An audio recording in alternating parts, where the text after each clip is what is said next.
The Iron Duke had not spoken to another soul in 3 days, and the silence inside Thornfield Castle had grown so heavy that even the stones seemed to hold their breath. Cassian Thornfield stood alone in the northern watchtower as rain hammered against the glass, his reflection distorted in the warped panes. Below, the moors stretched endlessly into darkness, and somewhere beyond those black hills, England's aristocracy was already sharpening their knives. They always did when a man refused to kneel. He pressed one palm flat against the cold stone wall and felt the castle's weight settle into his bones. Power was never given. It was taken, held, and defended until your enemies stopped breathing or you did. That was the only truth that mattered in 1851, and Cassian had carved it into every decision he'd made since inheriting this godforsaken duchy at 17. The world outside these walls wanted him broken. The world inside them wanted him buried. And yet here he stood, undefeated, unmoved, untouched by anything resembling mercy. But if you're still reading, you already know this isn't a story about survival. It's about what happens when survival stops being enough. The scream came from the east wing just before midnight. Cassian's head snapped toward the sound. His hand went instinctively to the blade at his hip before his mind caught up. Servants didn't scream in Thornfield Castle. They learned quickly that noise attracted attention, and attention from the Duke was the last thing anyone wanted. He moved through the corridors with predatory silence, his boots barely whispering against stone floors that had witnessed 3 centuries of Thornfield violence. The scream had cut off abruptly, which meant someone had either been silenced or had silenced themselves. Neither option pleased him. He found Mrs. Daventry in the servants' corridor, her face bloodless, one trembling hand pressed against the wall. "Your Grace," her voice cracked. "Forgive me. I didn't mean to disturb." What happened? It wasn't a question. Cassian's voice carried the kind of cold authority that made grown men forget how to lie. Mrs. Daventry's eyes darted toward the floor. "The new girl? Mary. She broke the china service from the East Parlor. All of it. She's hysterical, Your Grace. Says she can't afford to replace it. Says her family will starve if we dock her wages." Cassian stared at the old woman until she flinched. "Where is she?" "The scullery, Your Grace. But perhaps if you'd allow me to handle—" He was already walking. The scullery was a cramped stone room that smelled of lye and cold grease. A girl no older than 16 sat crumpled in the corner, her apron soaked through with tears and dishwater. When Cassian's shadow fell across her, she looked up and made a sound like a wounded animal. "Please," her voice broke into pieces. "Please, Your Grace, I'll work for free. I'll do anything. Just don't send me away. My mother's sick and my brothers are too young to work, and if I lose this position, they'll—" "Stand up!" The girl's face went white. She tried to push herself upright, but her legs wouldn't cooperate. Cassian watched her struggle for exactly 3 seconds before stepping forward and hauling her to her feet with one hand. She weighed nothing.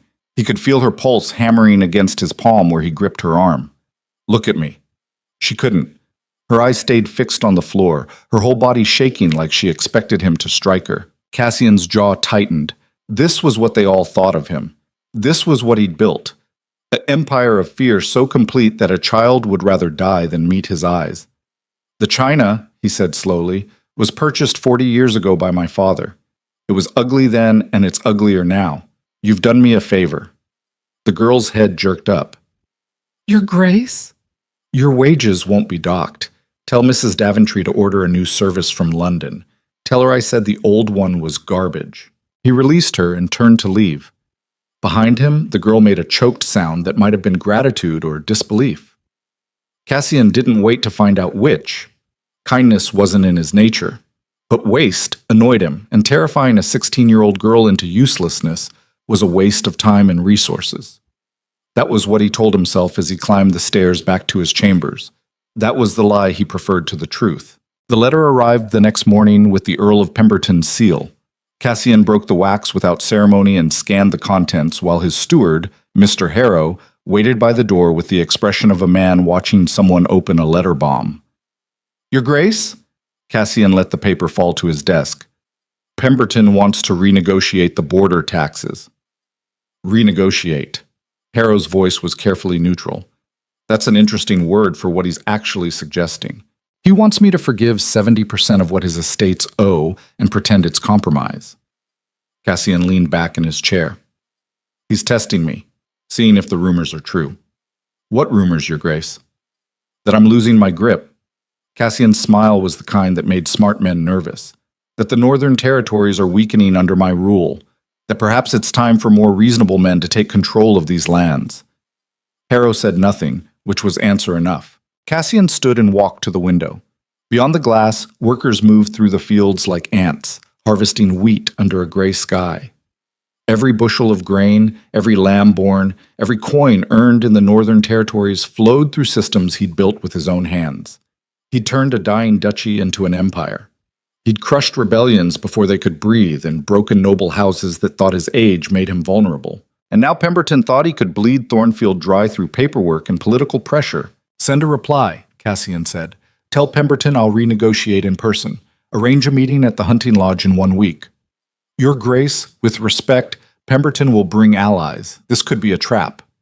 It is a trap. Cassian's reflection in the glass looked carved from stone. That's why I'm accepting. Harrow hesitated. What would you like me to tell him about your terms? Cassian turned from the window. His eyes were the color of winter storms. Tell him I don't negotiate. The hunting lodge sat at the border between Thornfield lands and Pemberton's southern estates, a sprawling stone structure that had witnessed more political bloodshed than actual hunting. Cassian arrived exactly on time with 4 men and no illusions. Pemberton had brought 12. The Earl himself was a soft-bodied man in his 50s who'd inherited wealth and mistaken it for intelligence. He sat at the head of the table with the confidence of someone who'd never been truly threatened in his life. Thornfield. Pemberton's smile didn't reach his eyes. Glad you could make it. I was beginning to think you'd refuse. Cassian sat without being invited.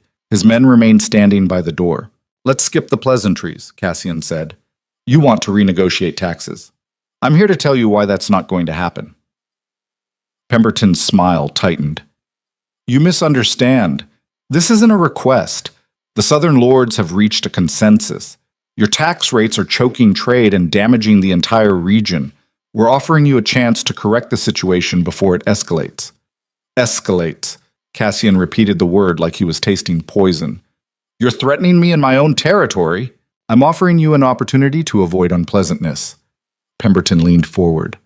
The Crown is watching, Thornfield. They're asking questions about how you maintain control up here, about the methods you use, about whether a man your age has the temperament to rule such valuable lands.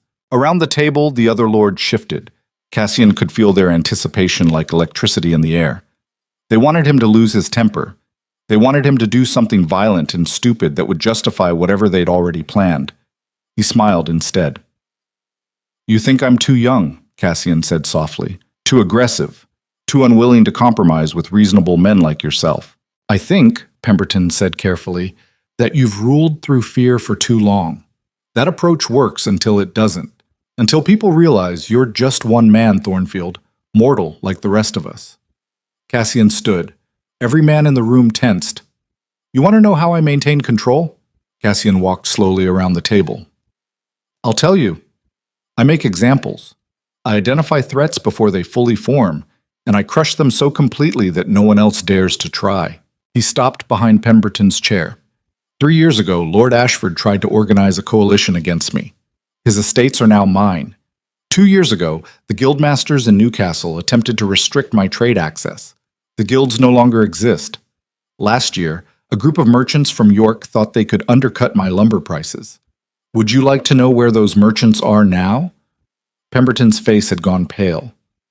You're admitting to shit. I'm admitting nothing. Cassian leaned down until his mouth was beside the Earl's ear. I'm explaining reality. You came here thinking 12 men would intimidate me. You thought numbers mattered more than will. You were wrong. He straightened and addressed the room. The tax rates stay. If any of you have a problem with that, you're welcome to take it up with the Crown. But understand this. If you move against me, I won't respond with lawyers or negotiations. I'll respond the way I've always responded. Completely, permanently, without mercy. The silence in the room was absolute. Cassian walked to the door, then paused. One more thing, Pemberton. The border taxes you already owe? They're due in full by month's end. If you're even 1 day late, I'll consider it an act of war. He left the hunting lodge with Pemberton's rage burning holes in his back and the absolute certainty that he'd just accelerated whatever the Southern Lords had been planning. Good. Waiting for enemies to strike first was how weak men died. The attack came 3 nights later. Cassian woke to the smell of smoke and the sound of steel on steel somewhere below. He was out of bed and armed before his mind fully cleared, moving on instinct and years of sleeping like a soldier in his own home. The corridor outside his chambers was empty, but he could hear shouting from the main hall. He took the servants' stairs down and emerged behind the fighting. 7 men in dark clothing had forced their way through the kitchen entrance. 3 of his guards were already down. The invaders weren't trying to steal anything. They were moving methodically toward the main staircase, toward his chambers, toward him. Cassian stepped out of the shadows and cut down the first man before anyone realized he was there. The man's scream alerted the others, but by then it was too late. Cassian moved through them like death with a blade, every strike calculated and fatal. He'd learned to fight from men who believed survival was more important than honor, and he'd perfected the skill in dozens of midnight ambushes just like this one. The last man standing dropped his weapon and raised his hands. "Please," he gasped. "Mercy, I have children." Cassian's sword didn't waver. "Who sent you?" "I don't know. We were hired in London, paid in gold. They just said to kill the Duke and make it look like a robbery." "How many more?"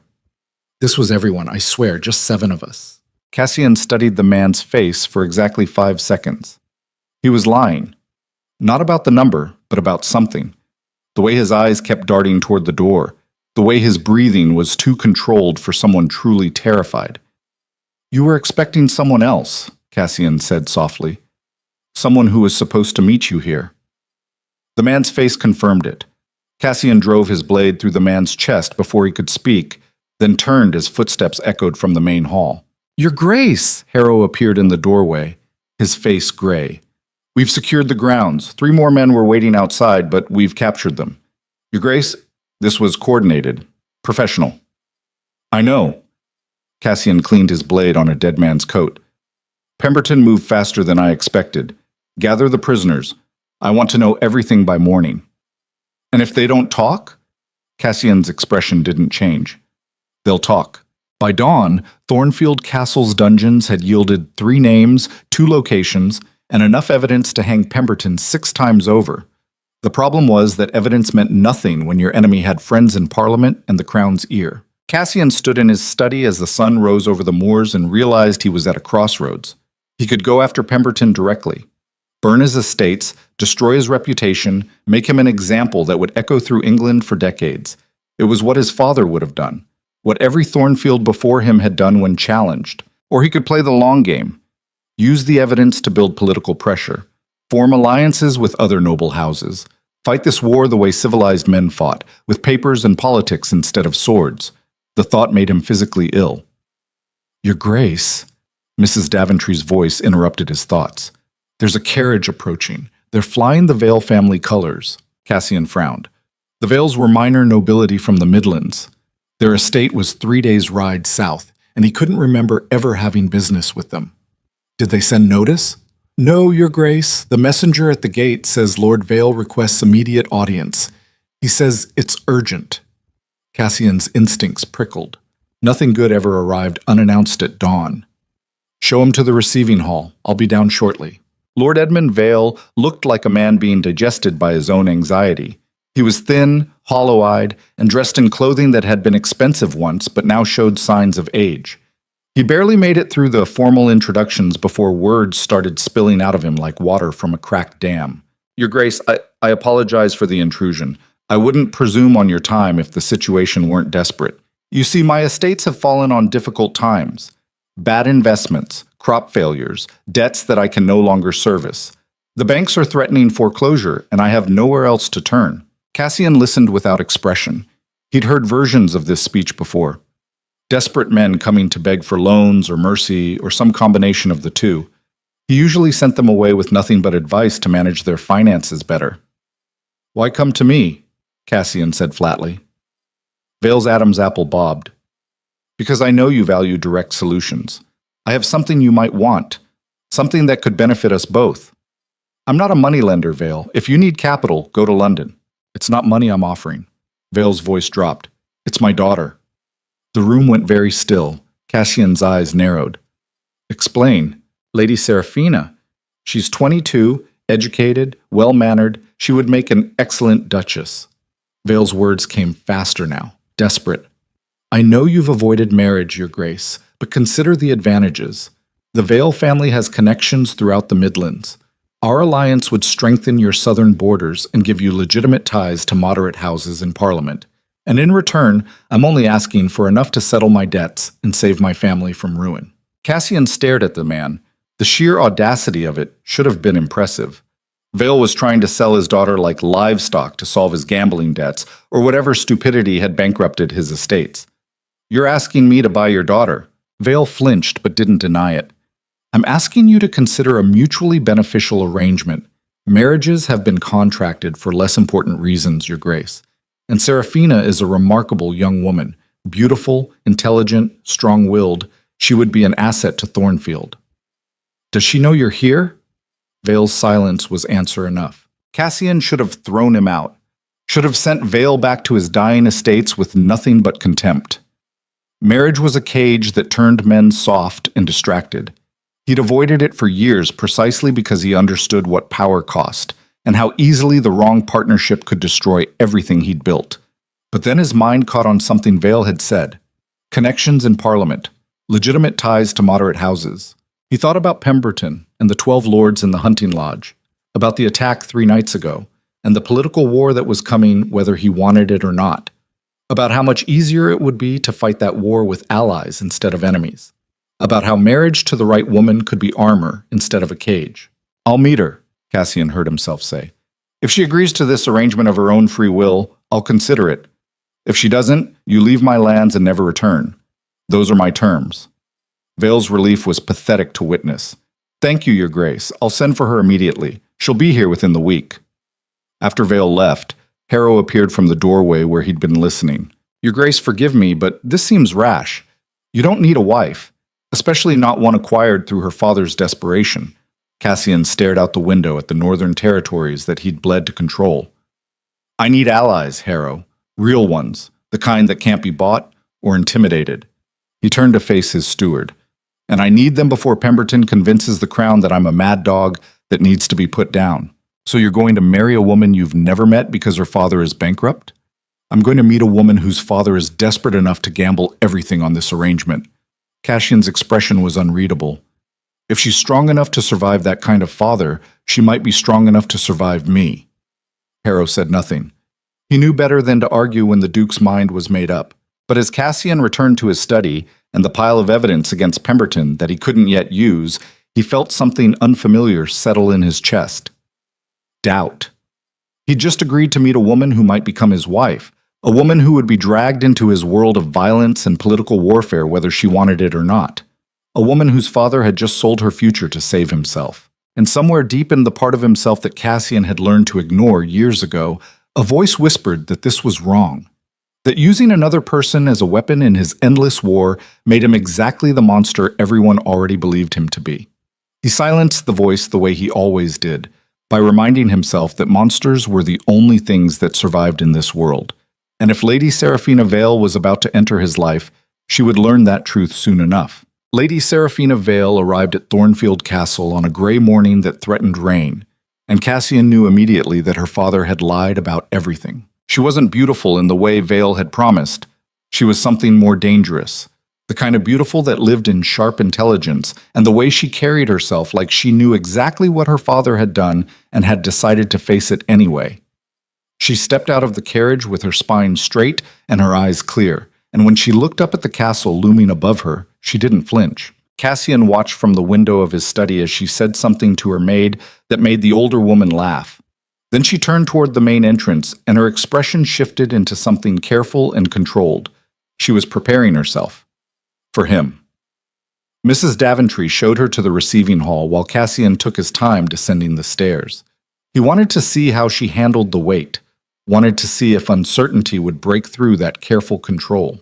When he finally entered the room, Lady Seraphina was standing by the window, studying the grounds with the kind of attention that suggested she was cataloging escape routes. She turned when she heard his footsteps, and their eyes met for the first time. Something in Cassian's chest went very still. She should have been afraid. Every person who'd ever stood in this room waiting for him had been afraid, but Lady Seraphina looked at him with the expression of someone assessing a dangerous animal and deciding exactly how much space to give it. Lady Seraphina, his voice came out colder than he'd intended. Your father spoke highly of you. I'm sure he did. Her voice was steady. I imagine he was very persuasive. Cassian's eyes narrowed. You know why you're here. Of course. She didn't look away. My father is bankrupt and desperate. He thinks selling me to the infamous Iron Duke will solve his problems. And you think marrying into a Midlands family will give you political cover for whatever war you're currently fighting. The bluntness caught him off guard. Cassian was used to people dancing around unpleasant truths, burying them under layers of propriety and careful language. You're angry, he observed. I'm realistic. Lady Seraphina moved away from the window. My father made his choices. Now I have to make mine. So let's be clear about what this is, Your Grace. You're not looking for a wife. You're looking for an alliance. And I'm not looking for love. I'm looking for survival. Survival, Cassian repeated the word. You think you need protection. I think I need a future that doesn't involve watching my mother starve because my father gambled away everything we had. Her jaw tightened. He told me you're ruthless, that you rule through fear and crush anyone who challenges you. He said marrying you would be like walking into a cage with a wolf. And yet you came anyway. I came because wolves are predictable, Your Grace. They bite. They kill. They follow instinct. Lady Seraphina's eyes were gray like winter fog. Men like my father are worse. They smile while they destroy you. At least with a wolf you know where you stand. Cassian stared at her. This woman had just compared him to an animal and somehow made it sound like a compliment. Or maybe an insult. He couldn't quite tell. I won't pretend to be something I'm not, he said, finally. If we marry, your life will be difficult, dangerous. You'll be pulled into conflicts you didn't choose. My enemies will become yours. The nobility will judge you. Some will try to use you against me. And you think I can't handle that? I think most people can't. Lady Seraphina smiled for the first time since entering the room. It was a small, sharp thing. Then I suppose you'll find out if I'm like most people. Something shifted in the air between them. Cassian felt it like a physical thing, dangerous and unexpected. I need time to consider this, he said. Take all the time you need, Your Grace. Lady Seraphina moved toward the door. But understand something. If I agree to this marriage, it won't be because my father forced me. It will be because I chose it. Because I decided you were less terrible than the alternatives. She paused at the threshold. And if I ever change my mind about that, no castle walls will keep me here. Then she was gone, leaving Cassian alone in the receiving hall with the unfamiliar sensation of having been outmaneuvered in his own home.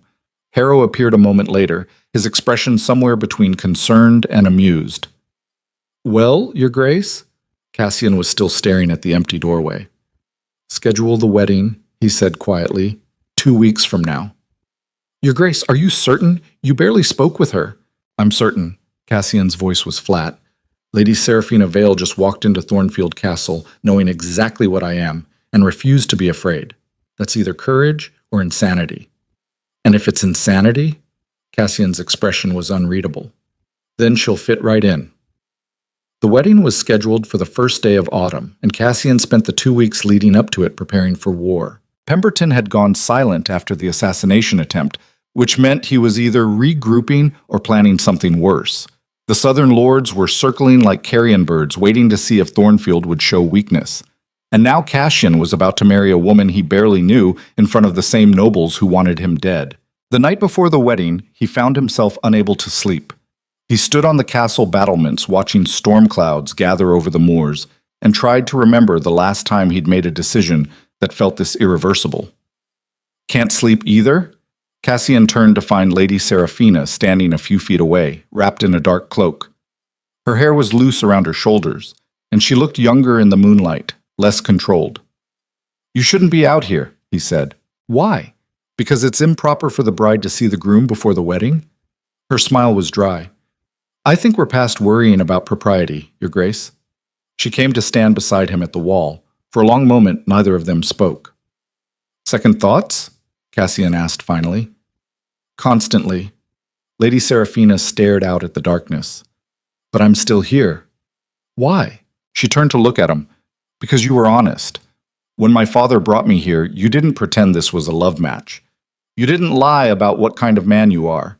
And in a world full of men who smile while they destroy you, that honesty is worth something. Cassian felt something tighten in his chest.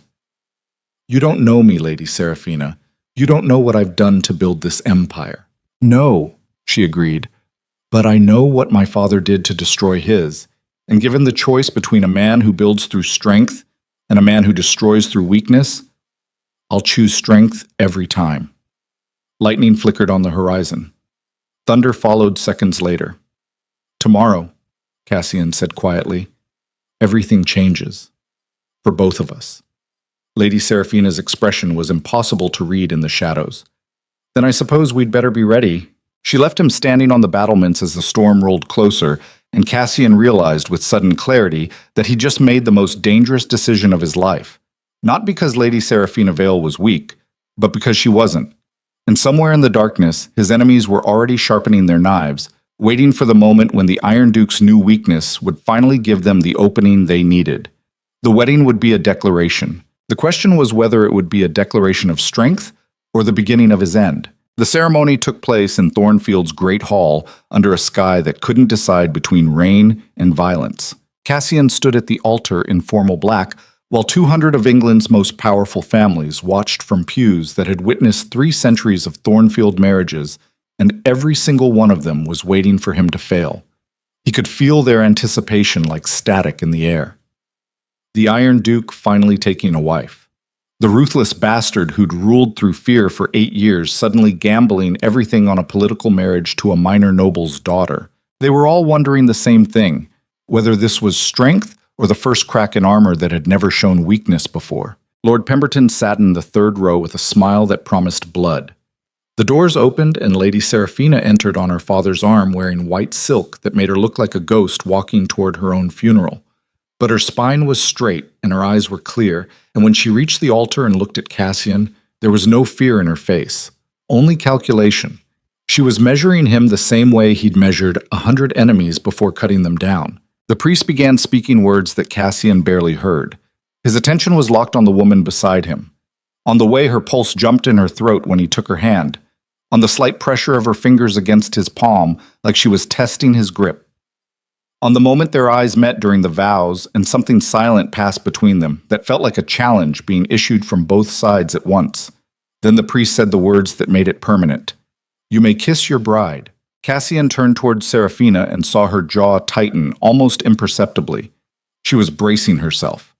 For him, for this, for whatever came after the performance ended and the reality began.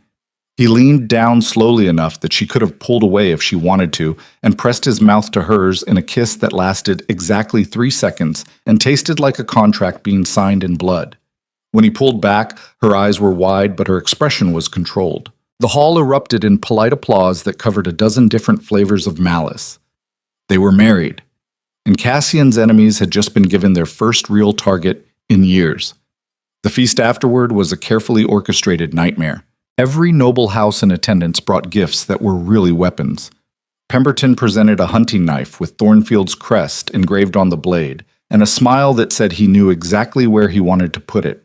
Lady Ashworth from the Eastern Estates gave them a painting of the castle with storm clouds gathering overhead. Lord Stratton offered a toast about how marriage civilized even the wildest men and made sure everyone in the hall understood the insult. Cassian sat through it all with the expression of a man watching insects crawl across his dinner plate, mildly irritated, but not concerned. Beside him, Seraphina played her role flawlessly. She smiled at the right moments, thanked the guests for their poisonous generosity, laughed at jokes that weren't funny, and when Pemberton leaned across the table during the 3rd course to tell her that Thornfield Castle had quite the reputation for being inhospitable to outsiders, she looked him directly in the eye and said that she'd always enjoyed a challenge. Pemberton's smile faltered. Cassian felt something almost like satisfaction. His new wife had teeth. The trouble started 3 hours into the feast when Lord Harwick from the Southern Territories drank too much wine and decided to test how far he could push before the Duke broke. He stood with his glass raised and his face flushed, and addressed the hall in a voice designed to carry. A toast to the Duke and Duchess of Thornfield. May their union bring warmth to these cold northern lands, and may the Duchess succeed where so many others have failed in teaching our dear Duke the value of compromise. The hall went quiet. It was the kind of quiet that preceded violence. Cassian's hand tightened on his glass, but his expression didn't change. Across the table, Harrow's eyes widened in warning. The guards along the walls shifted their weight. Everyone knew what happened when someone pushed the Iron Duke too far. But before Cassian could respond, Seraphina stood. "Lord Harwick," she said with a smile that could have cut glass, "how kind of you to be concerned about my husband's education. But I assure you the Duke needs no instruction from me on the value of compromise. He's simply never met anyone worth compromising with." She let the words hang in the air for exactly 2 seconds. Perhaps that will change someday. Though, judging by present company, I wouldn't hold my breath. Harwick's face went from red to purple. Half the hall looked stunned. The other half looked delighted that someone had finally drawn blood. And Pemberton's expression suggested he was rapidly recalculating everything he thought he knew about the new Duchess. Seraphina sat down like nothing had happened and took a sip of wine. Cassian stared at her, at this woman who'd just publicly humiliated a lord in defense of a husband she barely knew, who'd stood up in a room full of people who wanted to see her fail and refused to give them the satisfaction. "You didn't have to do that," he said quietly. "I know." Seraphina's voice was steady. "But he insulted you in your own hall. I wasn't going to sit there and smile while he did it. Why not? Most people would." She turned to look at him. "I'm not most people, Your Grace. I thought we'd established that." Something in Cassian's chest tightened. He'd married this woman for political advantage, for the connections her family name would bring, for the armor that a duchess could provide against accusations that he was nothing but a violent thug ruling through fear. He hadn't expected her to actually defend him, hadn't expected her to care. "Call me Cassian," he heard himself say. "We're married now. The formality is unnecessary." Seraphina's eyes widened slightly. It was the first time he'd seen her surprised. "Cassian," she repeated, testing his name like a new weapon. Then she nodded once. "And you can call me Seraphina, though I imagine you'll mostly just call me Trouble before this is over." Despite everything, Cassian almost smiled. "I imagine you're right." The feast ended near midnight, and the guests departed with varying degrees of reluctance. Cassian stood in the entrance hall watching carriages roll away into darkness, while Seraphina said goodbye to her father with the warmth of someone shaking hands with a business partner. Lord Vale looked relieved to be leaving, to have successfully sold his daughter and escaped with enough money to save his crumbling estates. He didn't even glance back as his carriage disappeared down the drive. "He's not coming back," Seraphina said quietly. Cassian turned to look at her. "Would you want him to?" "No." Her voice was flat. "He made his choice. Now I've made mine." She walked past him toward the main staircase, her white wedding dress trailing behind her like a ghost. Cassian watched her go and felt the full weight of what he'd just done settle into his bones. This woman was his responsibility now, his wife, his problem. And if his enemies came for him the way he knew they would, she would be standing in the crossfire, whether she wanted to be or not. He followed her up the stairs. They'd given Seraphina chambers adjoining his own. It was the expected arrangement for a duke and duchess, though most noble marriages involved separate wings of the castle and carefully scheduled visits. Cassian had never been interested in expectations, but he also hadn't been interested in marriage until 2 weeks ago, and now he was following his new wife down a corridor trying to figure out what the hell happened next. Seraphina stopped at her door and turned to face him. Her expression was carefully neutral, but her hands were clenched at her sides. "I assume you have certain expectations," she said, "about tonight." Cassian stared at her. "Expectations? We're married. There are responsibilities that come with that.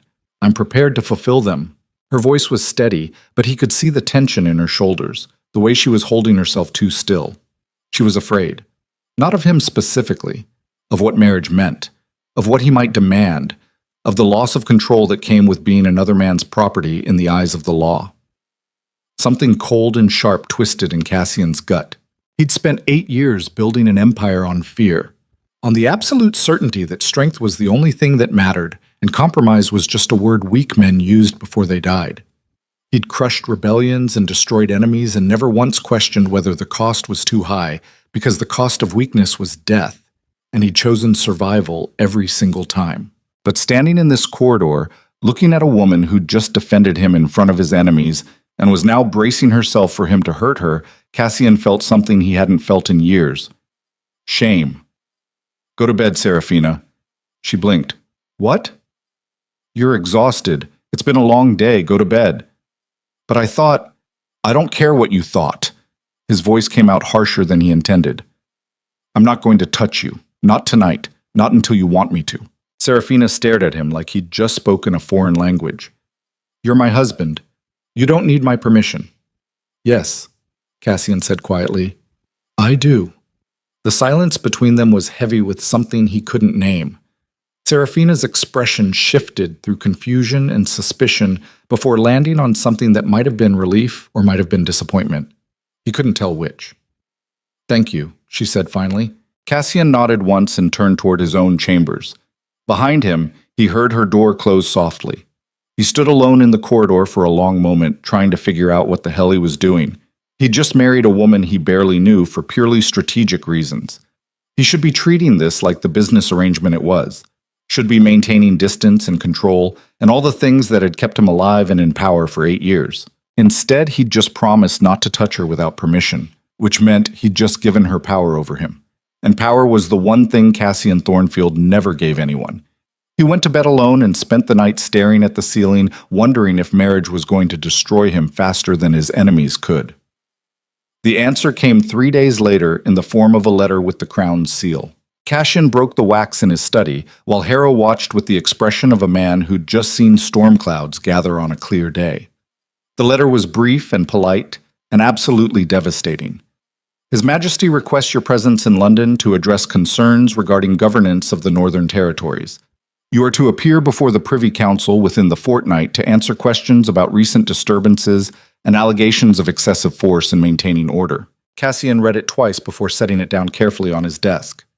"They're calling me to answer for Pemberton's assassination attempt," he said flatly. "It appears so, Your Grace." Harrow's voice was grim. "Pemberton must have convinced the Crown that you're unstable, that the attack was your fault somehow, that you provoked it through tyrannical behavior." "I did provoke it. I refused to let him steal from me." "That's not how he'll present it in London. He'll say you're a danger to the realm, that you rule through terror and violence, that you need to be brought to heel before you start a civil war." Cassian leaned back in his chair and stared at the letter. This was the endgame Pemberton had been building toward. Not a direct attack, not an assassination, but a political execution. Get the Crown to question his authority, force him to defend himself in front of the Privy Council where his enemies had already spent months poisoning the well. Make him look weak and defensive and desperate, and if he refused to go to London, they'd call it treason. "What will you do?" Harrow asked. "I'll go." Cassian's voice was cold as winter stone. "I'll stand before the Privy Council and I'll answer their questions. And then I'll make Pemberton regret ever thinking he could beat me with paperwork." "Your Grace, if you go to London, you'll be walking into a trap." "I know." Cassian stood and moved to the window. Below, the Northern Territories stretched toward the horizon. Everything he'd built, everything he'd bled to control. "But if I don't go, I hand them the excuse they need to strip my title and redistribute my lands. At least this way, I have a chance to fight back." Harrow said nothing. There was nothing to say. They both knew Cassian was right. The knock on the door interrupted them. Mrs. Daventry entered with her face tight with concern. "Your Grace, the Duchess is asking for you. She's in the library." Cassian exchanged a look with Harrow. Serafina had spent the last 3 days exploring the castle and learning the rhythms of her new home. She'd been careful to stay out of his way. They'd had dinner together each evening and maintained polite conversation, but the distance between them was obvious. She was his wife on paper. In practice, they were strangers sharing a castle. He found her in the library, surrounded by books and maps with that same focused intensity she'd had on the battlements before their wedding. She looked up when he entered, and he saw immediately that something had changed. The careful neutrality was gone. In its place was cold fury. "Is it true?" Her voice was sharp. "Are they summoning you to London?" Cassian went very still. "How did you know about that?" Because I'm not stupid and this castle has servants who talk. Serafina stood. Is it true? Yes. Because of Pemberton. Yes. She started pacing. He tried to have you killed and now he's using the crown to finish the job. He's betting that you'll either refuse to go and look guilty or you'll go and he'll have you surrounded by his allies with no way to fight back. Cassian watched her move across the room. That's an accurate assessment. Then don't go. If I don't go, they'll call it treason. And if you do go, they'll trap you in London while Pemberton moves against your territories here. Serafina turned to face him. This is a losing game, Cassian. He's forcing you to choose between your lands and your reputation. Either way, you lose. I'm aware. So what are you going to do? Cassian met her eyes. I'm going to London. I'm going to stand before the Privy Council and answer their questions. And then I'm going to destroy Pemberton so completely that no one else ever tries this again. Serafina stared at him. You can't fight politics with violence. That's what he's counting on. The moment you lose your temper or threaten anyone in front of the crown, you prove everything he's been saying about you. I know. Then what's your plan? I don't have one yet. The admission hung in the air between them. Cassian had spent 8 years never entering a fight without knowing exactly how it would end. He crushed problems before they could grow. He anticipated threats and eliminated them. He controlled every variable because control was the only thing standing between him and death. But this time, he was walking into an ambush with no clear path to victory. And the woman staring at him with fury in her eyes had just articulated every fear he'd been trying to ignore for the last 3 days. You need allies, Serafina said suddenly. Real ones. Not people who fear you, people who will stand with you in front of the crown and vouch for your character. I don't have those kinds of allies. Yes, you do. She moved closer. You have me. Cassian's jaw tightened. You've been my wife for 3 days, Serafina. The Privy Council won't care what you have to say. They will if I say it right. Her eyes were fierce. My family has connections throughout the Midlands. Minor nobility who don't love Pemberton and don't want to see the Northern Territories fall into chaos. If I send letters, if I call in favors my father never bothered to use, I can build you a coalition of moderate voices who will testify that you're not the monster Pemberton claims. Why would you do that? The question came out harder than Cassian intended. But he needed to know, needed to understand why this woman who barely knew him was suddenly offering to wade into a political war that could destroy her family's name if she chose the wrong side. Serafina's expression softened slightly. Because you gave me a choice that first night. You could have demanded anything, and I would have had no legal right to refuse, but you didn't. You told me to go to bed and you left me alone. And that's more respect than I've gotten from any man in my entire life. Something in Cassian's chest cracked open, a place he'd kept locked for so long he'd forgotten it existed. One act of basic decency doesn't make me a good man, Serafina. I'm not asking you to be good. Her voice was steady. I'm asking you to let me help you survive. Because if you go down, I go down with you. And I didn't agree to this marriage just to watch my husband get destroyed by men like Pemberton who think power is something you inherit instead of something you earn. Cassian stared at her. At this woman who'd been sold into marriage to save her father's debts and had somehow decided that her ruthless new husband was worth defending. At this Duchess who'd spent 3 days in his castle and already understood the game better than lords who'd been playing it their entire lives. All right, he said quietly. Write your letters. Build your coalition. But understand something, Serafina. If you do this, you're choosing a side. My enemies will become yours. There's no going back from that. I know. She didn't look away. I'm choosing anyway. The silence between them was different this time, heavier, more dangerous. Like they'd just crossed a line that neither of them had meant to cross but couldn't uncross now, even if they wanted to. We leave for London in 1 week, Cassian said. That gives you 7 days to call in whatever favors you can. Serafina nodded. I'll need access to your correspondence network, and I'll need to know everything about Pemberton's allies, names, weaknesses, anything I can use.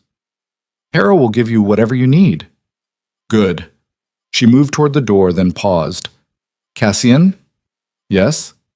Don't do anything stupid before we get to London. No threats, no violence, no proving Pemberton right.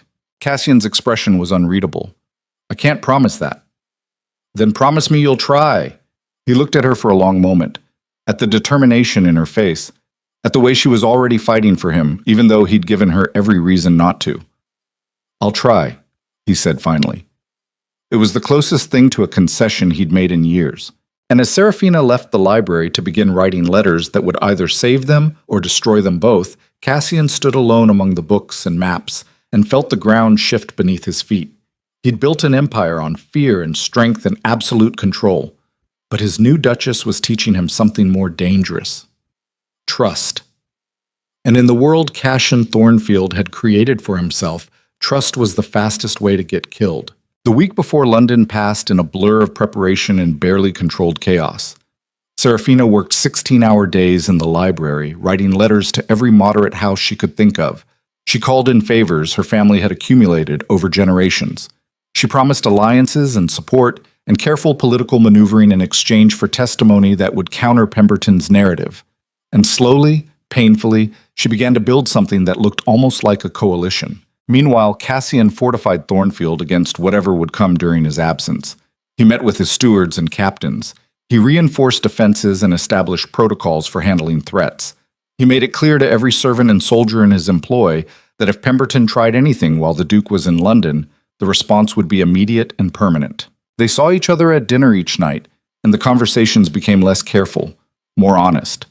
Serafina told him about growing up in a house where money was always running out, and her father was always gambling it away.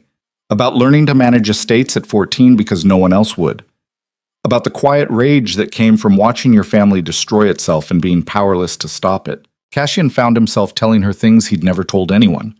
About inheriting the duchy at 17 and discovering that every noble in the north was waiting for him to fail. About the first time he'd had to kill someone who challenged his authority.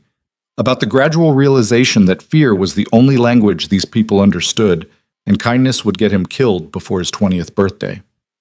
"Do you regret it?" Serafina asked on the 5th night. "Becoming what you are?" Cassian was quiet for a long time. "I regret that I had to, but I don't regret surviving. That's not the same thing as being happy." "No," he agreed. "It's not."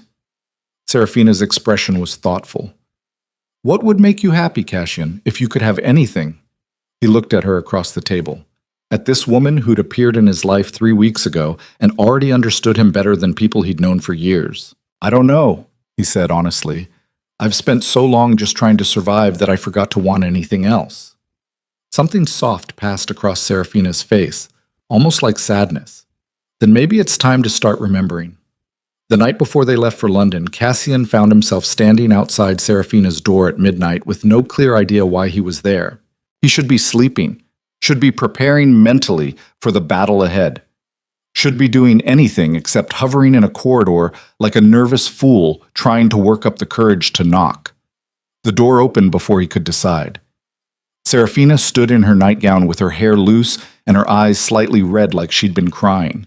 When she saw him, surprise flickered across her face. "Cassian, what's wrong?" "Nothing?" He felt ridiculous now. "I just wanted to check that you had everything you needed for tomorrow." It was a transparent lie, and they both knew it. Serafina studied him for a long moment, then stepped back from the door. "Come in." Cassian hesitated. They'd maintained careful boundaries since the wedding night, separate chambers, minimal physical contact. The marriage was real on paper, but in practice, they were still strangers navigating unfamiliar territory. Going into her room at midnight would change that. He went in anyway. Serafina's chambers were simpler than he expected. Books everywhere, maps spread across the desk, a fire burning low in the hearth. She'd made this space her own in less than a week, and somehow it already felt more alive than his own rooms ever had. "You're nervous about tomorrow," Serafina said. It wasn't a question. "No." "Liar." Cassian's jaw tightened. "I'm not afraid of Pemberton or the Privy Council." "I didn't say afraid. I said nervous." Serafina moved to the window. "There's a difference. Fear is about dying. Nervousness is about failing people who depend on you." She turned to look at him. "You're nervous because for the first time in years you're not fighting alone, and you don't know if that makes you stronger or if it just gave your enemies more hostages." Cassian stared at her. "How do you do that?" "Do what?" See through me like I'm made of glass. Serafina's smile was sad, because I spent my whole childhood watching my father lie to himself about why everything was falling apart. I learned to see the truth people try to hide, even from themselves. She crossed the room until she was standing directly in front of him, close enough that he could smell the lavender soap she used, close enough that he could see the pulse jumping in her throat. "You're not going to fail," she said quietly. "We're going to walk into that council chamber together, and we're going to show them exactly who you are. Not the monster Pemberton created, the man who rules because he's strong enough to carry the weight when everyone else gave up." Cassian's hand moved before he could stop it. His fingers brushed her cheek and she went very still. "You shouldn't trust me, Serafina." "I know. I'm everything they say I am. Ruthless, dangerous, incapable of caring about anything except power." "I know that too." "Then why are you still here?" Her eyes were gray like winter fog and just as impossible to read. "Because I think you're lying. I think somewhere under all that iron and ice, there's a man who remembers what it's like to want something more than survival. And I think that scares you more than any enemy ever could." Cassian's throat went tight. She was right. Completely, devastatingly right. This woman he barely knew had just reached into his chest and pulled out the truth he'd been hiding from himself for 8 years. He was terrified. Not of Pemberton, not of the Privy Council, not even of death, but of the possibility that he might actually care about someone enough to get hurt when he lost them. "Serafina." She kissed him before he could finish. It wasn't like their wedding kiss. That had been performance, contract. This was something else entirely, desperate and fierce, and tasting like a choice being made that neither of them could take back. Cassian's hand slid into her hair, and she made a small sound against his mouth, and suddenly they were pressed together with 8 years of isolation and 3 weeks of tension burning between them like wildfire. When they finally broke apart, they were both breathing hard. Was that permission? Cassian's voice came out rough. Serafina's eyes were dark. "Yes." "You're sure?" "I'm sure." Her hands fisted in his shirt. "I'm tired of being careful. I'm tired of pretending this is just politics. I'm tired of acting like I don't feel something every time you look at me like I'm the most dangerous thing you've ever encountered." Cassian's laugh was low and almost painful. "You are the most dangerous thing I've ever encountered." "Good." Serafina pulled him toward the bed. "Then maybe we actually have a chance." They didn't sleep that night, and when dawn came and they prepared to leave for London, something fundamental had shifted between them. They were no longer strangers playing roles in a political marriage. They were allies, partners, something more dangerous than either of those things. They were becoming each other's weakness in a world that punished weakness with death. The journey to London took 3 days, and the closer they got to the capital, the tighter Cassian's jaw became. Serafina watched him retreat behind walls she'd only just started to breach and knew he was preparing for war. Shutting down everything soft, becoming the Iron Duke that England feared. She didn't try to stop him. She understood survival, but she also understood that the man she'd spent the night with was still in there somewhere, and she was betting everything that when the moment came, she could pull him back out. They arrived in London on a gray afternoon that matched Cassian's mood perfectly. The city was massive and loud and full of people who didn't care about northern politics or ducal authority. Here, Cassian was just another nobleman summoned to explain himself, just another potential problem for the crown to solve. Their lodgings were in a townhouse that had belonged to Thornfield dukes for generations. It was smaller than the castle, but still impressive. Still built like a fortress. Cassian inspected every room personally before allowing Serafina to settle in. Old habits, survival instincts that ran deeper than trust. The summons said to appear before the Privy Council in 2 days. 2 days to prepare for a battle that would determine everything. That night, Serafina's letters began bearing fruit. Moderate nobles started arriving at the townhouse requesting quiet meetings. Lord Ashworth from the Midlands, Lady Pembroke from the Eastern Estates, Sir Edmund Carstairs from a minor family that controlled strategic river crossings. One by one, they came. And one by one, Serafina worked her particular magic. She didn't ask them to like Cassian. She asked them to fear what would happen if Pemberton's coalition succeeded in breaking the northern territories. She painted a picture of chaos and redistribution of power. She made them understand that their interests aligned with Thornfield's, whether they hated the Duke or not. By the second night, she'd secured testimony from 8 different houses. It wasn't enough to guarantee victory, but it was enough to make Pemberton sweat. Cassian watched her work with something close to awe. This was a different kind of power than he'd ever wielded, subtler, more complex. She was building alliances through empathy and shared interest instead of fear. She was showing these nobles that cooperation could protect them better than submission. She was doing what he'd never learned how to do. She was teaching them to choose her instead of forcing them to obey. "You're staring," Serafina said without looking up from her correspondence. They were alone in the study. The last of the evening's visitors had left an hour ago. Outside, London continued its endless noise. "I'm impressed," Cassian admitted. "Don't be. This is just survival in a different form." She set down her pen. "Your way works in the north, where distances are vast and responses need to be immediate. But here in London, everything moves slower, more layers. You need different weapons. You make it look easy. It's not." Serafina's expression was tired. "Every one of those nobles left here still afraid of you, still convinced you're a dangerous man who rules through violence. I didn't change their minds. I just gave them a reason to pretend otherwise for a few hours in front of the crown." Cassian moved closer. "Is that what you think? That I'm dangerous?" "I know you're dangerous." Serafina stood. "But I also know you're more than that. And tomorrow, we're going to make the Privy Council see it too." "And if we fail?" She reached up and touched his face. "Then we fail together. But we're not going to fail, Cassian, because I didn't spend 2 weeks building this coalition just to watch Pemberton win." Her confidence was intoxicating, dangerous.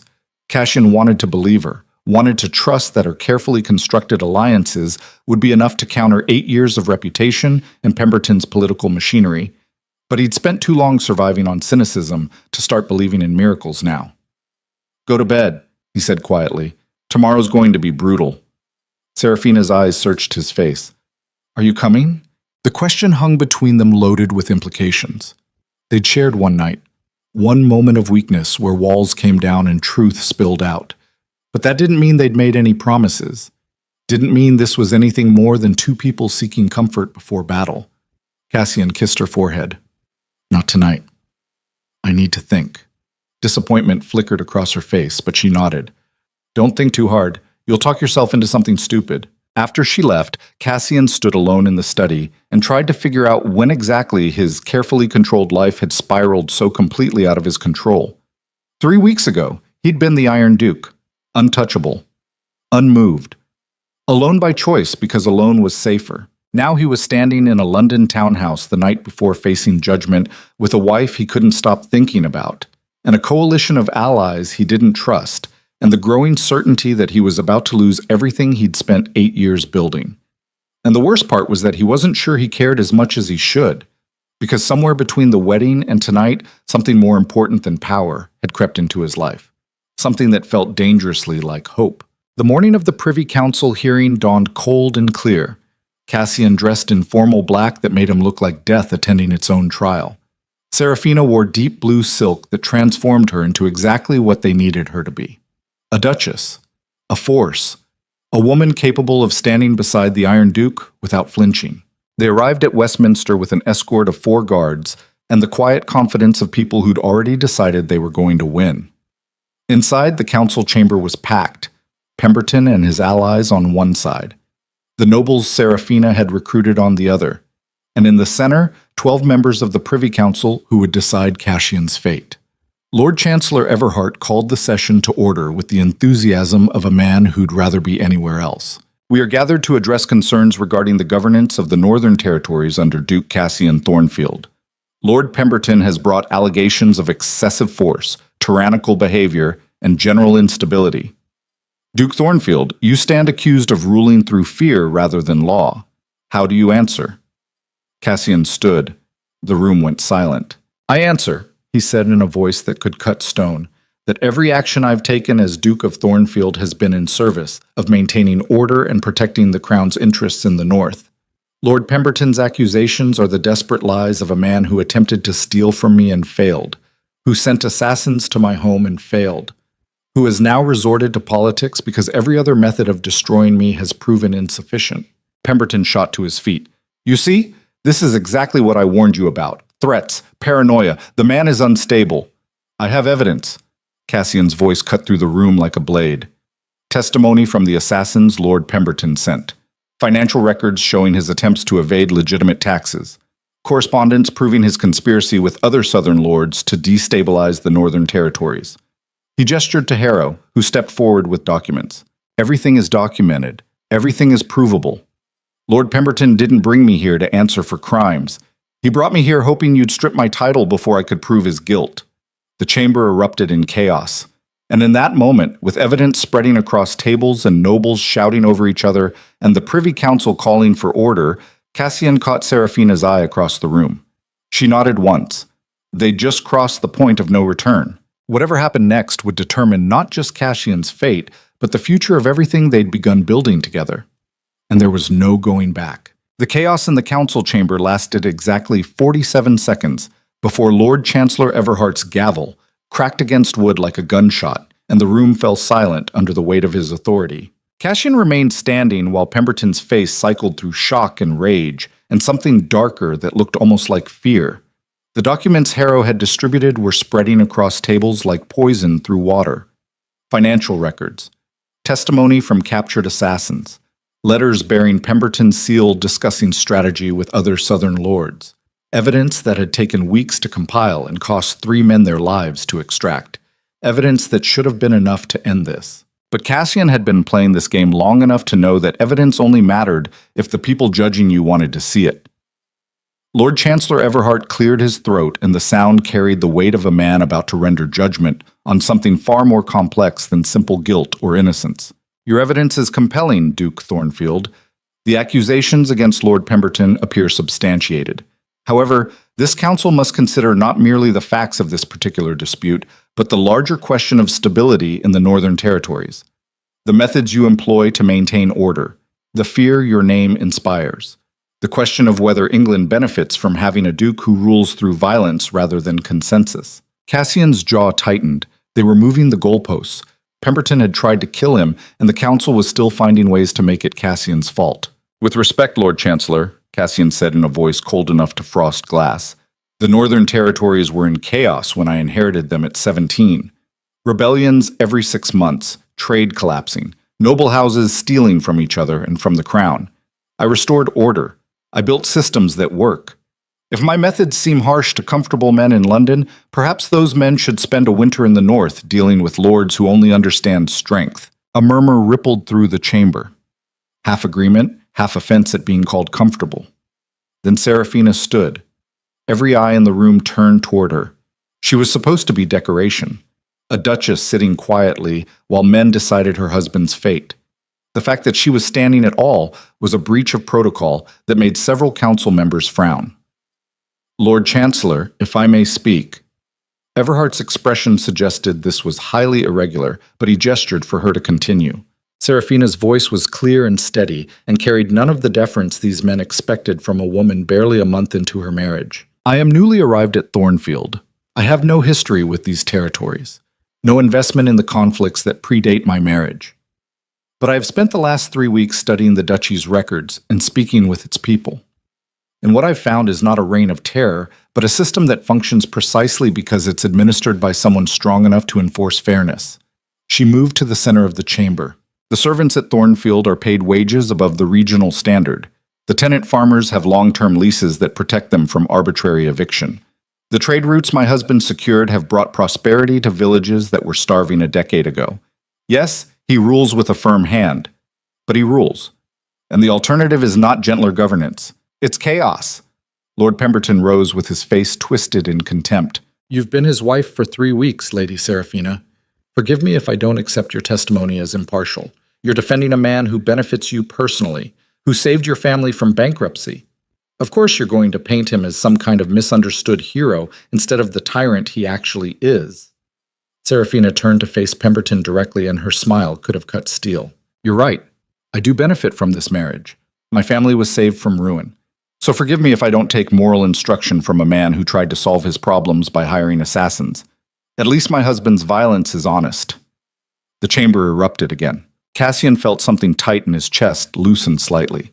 She was magnificent. This woman who'd entered his life as a transaction was standing in front of England's most powerful men, defending him with the same cold precision he used in battle.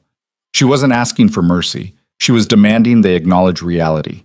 But reality, Cassian had learned, was negotiable when powerful men wanted it to be. Lord Chancellor Everhart raised his hand for silence. The council will deliberate. Duke Thornfield, Lady Seraphina, you are dismissed until we reach a decision. Lord Pemberton, you will remain to answer questions regarding the evidence presented. Cassian and Seraphina left the chamber together. Neither spoke until they were in the carriage heading back to the townhouse. Then Seraphina exhaled like she'd been holding her breath for hours. Did we win? Cassian stared out the window at London's grey streets. I don't know. The evidence should be enough, but Everhart's comments about methods and stability suggest they're looking for a compromise, something that lets them avoid choosing sides. What kind of compromise? The kind where they censure Pemberton publicly, but require me to accept oversight. External audits of the Northern Territories. Regular reports to Parliament. Constraints on my authority disguised as reform. Seraphina was quiet for a moment. Would that be so terrible? Yes. Cassian's voice was flat. Because oversight means delays, committees and approvals and bureaucracy. And in the North, delays get people killed. If I can't respond immediately to threats, the whole system collapses. Then we'll find a way to block it. Cassian turned to look at her. She was exhausted, dark circles under her eyes from weeks of political maneuvering, but her spine was still straight, and her jaw was set with determination. You shouldn't have defended me like that, he said quietly. Not so publicly. If this goes wrong, you've tied yourself to my reputation. They'll judge you by association. Seraphina met his eyes. I know. I did it anyway. Why? Because someone needed to tell them the truth, and because I meant what I said. You're not a tyrant. You're a man doing what's necessary in a situation that doesn't allow for softness. They should understand that. They won't. Cassian's expression was grim. Men like Everhart have never had to make the choices I make. They've never stood in a hall at 3 a.m. with a blade in their hand deciding whether someone lives or dies. They think governance is about principle and law. They don't understand that sometimes it's just about surviving until morning. Then teach them. I can't. Cassian's laugh was bitter. That's the whole problem. The gap between what they think power should look like and what it actually requires. There's no bridging that. Seraphina reached across the carriage and took his hand. Her fingers were cold. Then maybe we don't need to bridge it. Maybe we just need to survive long enough for them to realize they need you more than you need them. Cassian wanted to believe her, wanted to trust that the evidence would be enough and the truth would matter, and they'd walk away from this with his authority intact. But he'd spent 8 years learning that hope was dangerous, and trust was a liability, and the only thing that kept you alive was being willing to do what your enemies wouldn't. They arrived at the townhouse to find Harrow waiting in the entrance hall with an expression that made Cassian's instincts scream danger. Your Grace, we have a problem. Cassian went very still. What kind of problem? Harrow glanced at Seraphina, then back to Cassian. Perhaps we should discuss this privately. No. Cassian's voice was hard. Whatever it is, she needs to hear it. We're past the point of keeping secrets. Harrow's jaw tightened, but he nodded. A letter arrived while you were at Westminster, from Lord Edmund Vale, Seraphina's father. Cassian felt her hand tighten on his arm. What does he want? Harrow held out the letter. Cassian took it and broke the seal. The handwriting was shaky and rushed, the kind of writing that came from panic. Your Grace, I must inform you of a grave error. In my desperation to secure my daughter's future, I may have misrepresented certain aspects of my family's situation to you, specifically regarding debts owed to Lord Pemberton's consortium. I believe these debts to be settled through our arrangement. I have since learned they were not.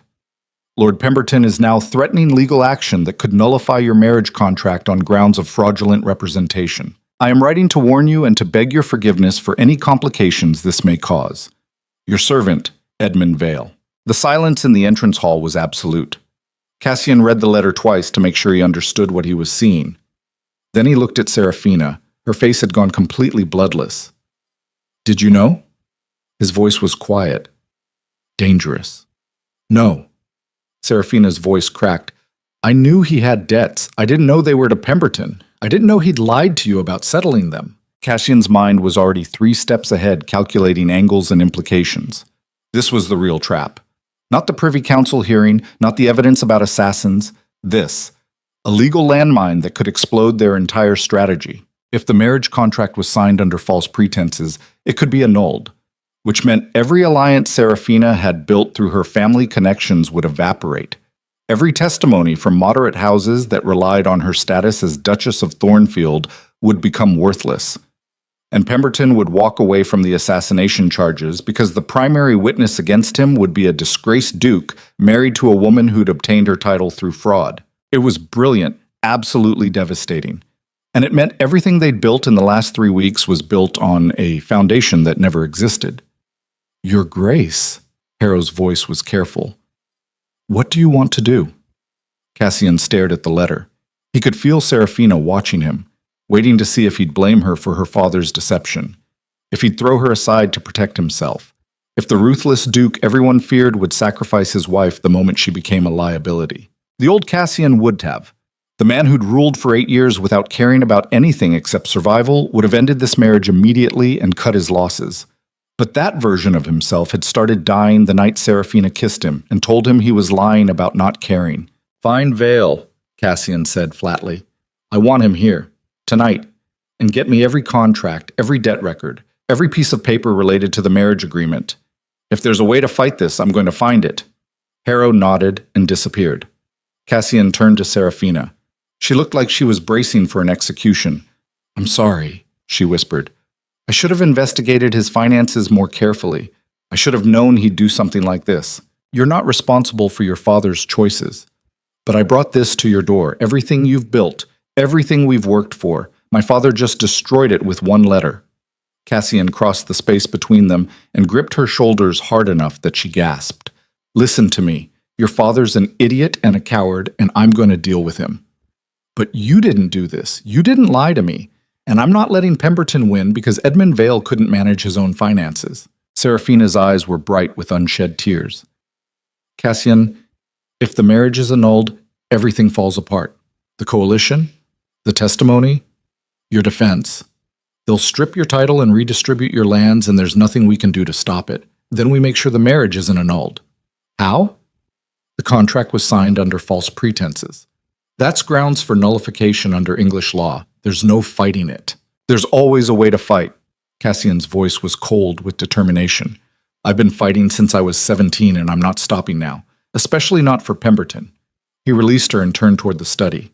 Behind him, Serafina made a sound that might have been a laugh or a sob. You're insane. You know that? Cassian glanced back. Yes. It's one of my more useful qualities. Lord Edmund Vale arrived at the townhouse 3 hours later looking like a man who'd accepted he was already dead and was just waiting for someone to make it official. He entered the study where Cassian was waiting and immediately dropped to his knees. Your Grace, please. I never meant for this to happen.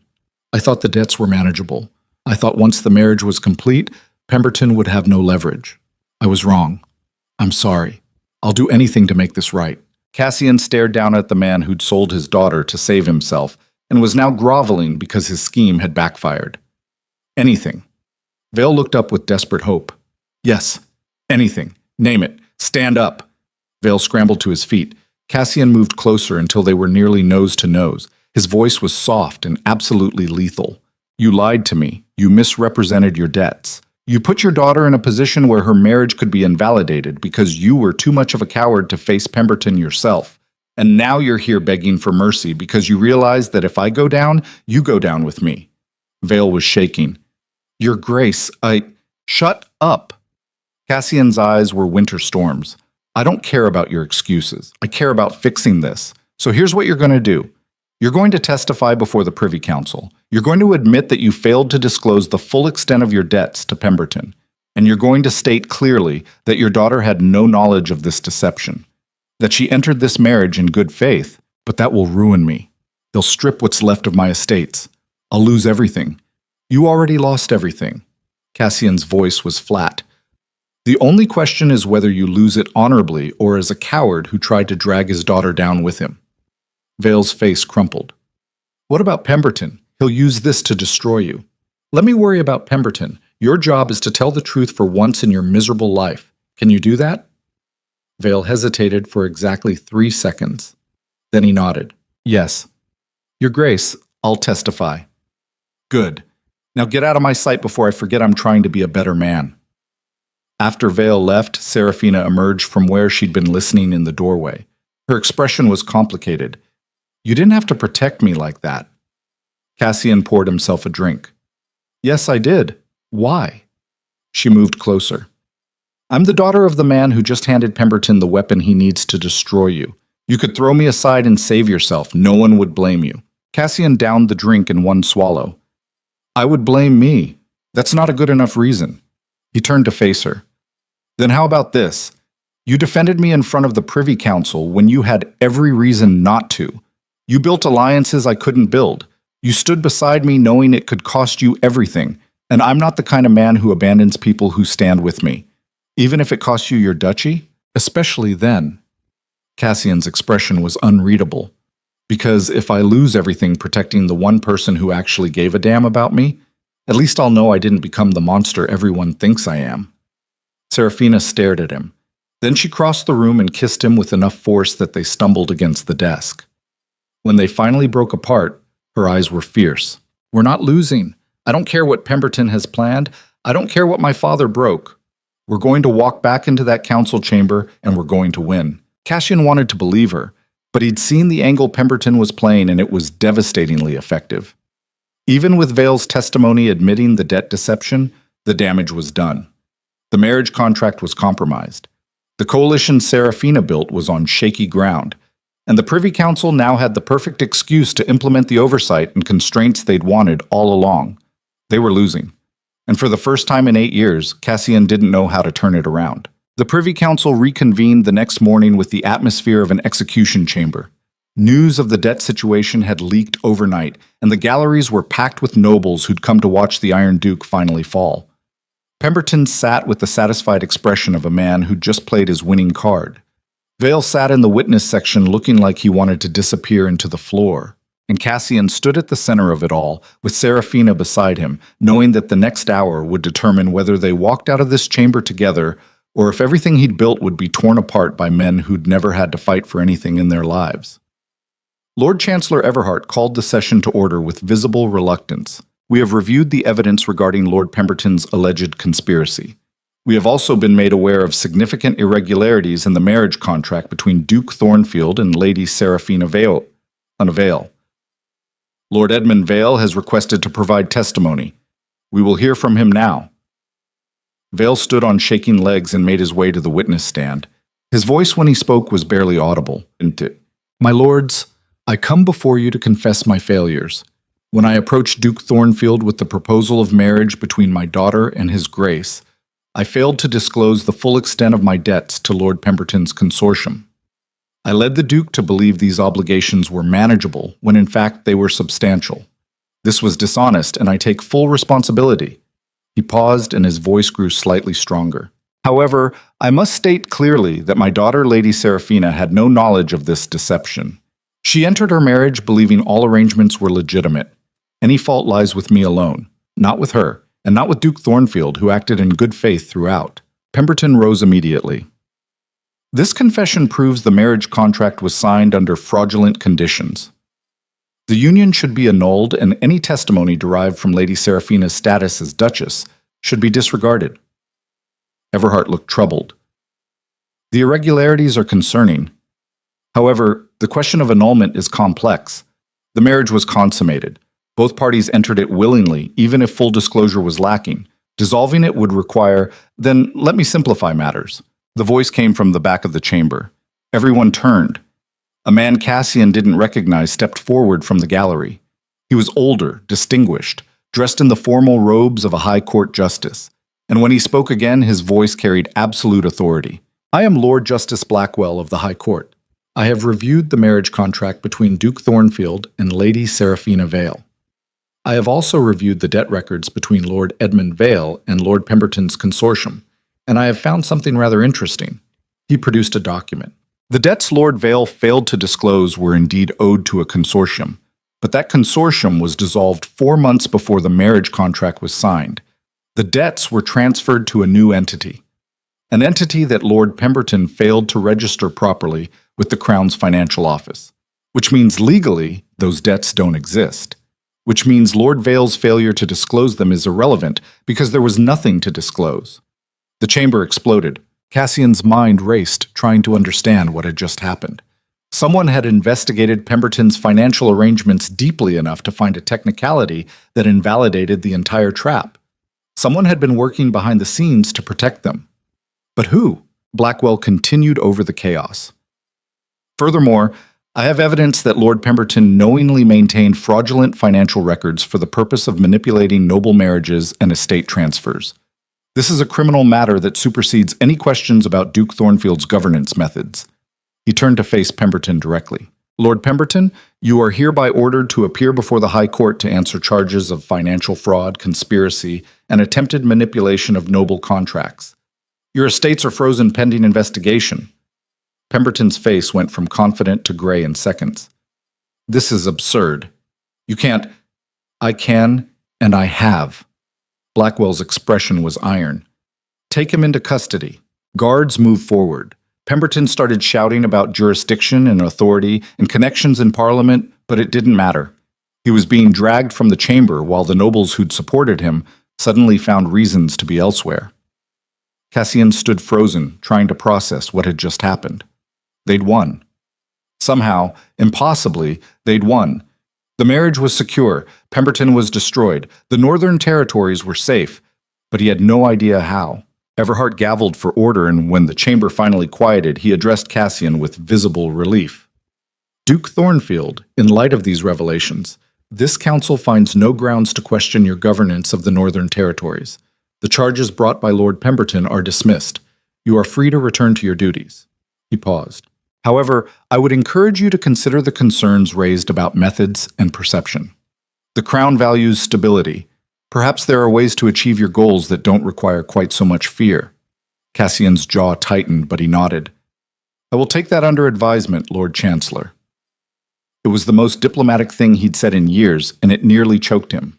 After the session ended, Cassian and Seraphina left Westminster in a daze. Neither spoke until they were back in the carriage. Then Seraphina turned to him with wide eyes. What just happened? I have no idea. Cassian was staring out the window. Someone investigated Pemberton's finances. Someone found the technicality that saved us. But I don't know who. Maybe it was one of the houses I recruited. Maybe they... No. Cassian's voice was flat. This was too precise, too perfectly timed. Someone knew exactly what we needed and delivered it at the exact moment that would have maximum impact. That's not luck. That's planning. Then who? They arrived at the townhouse to find Lord Justice Blackwell waiting in the entrance hall. He stood when they entered, and his expression was unreadable. Your Grace, Lady Seraphina, I believe we need to talk. Cassian's instincts were screaming danger, but he gestured toward the study. After you. Inside, Blackwell declined the offer of a drink and went straight to the point. I imagine you're wondering why I intervened on your behalf. The thought had crossed my mind. Cassian's voice was cold. Since we've never met, and I don't make a habit of having allies I don't know about. Blackwell smiled slightly.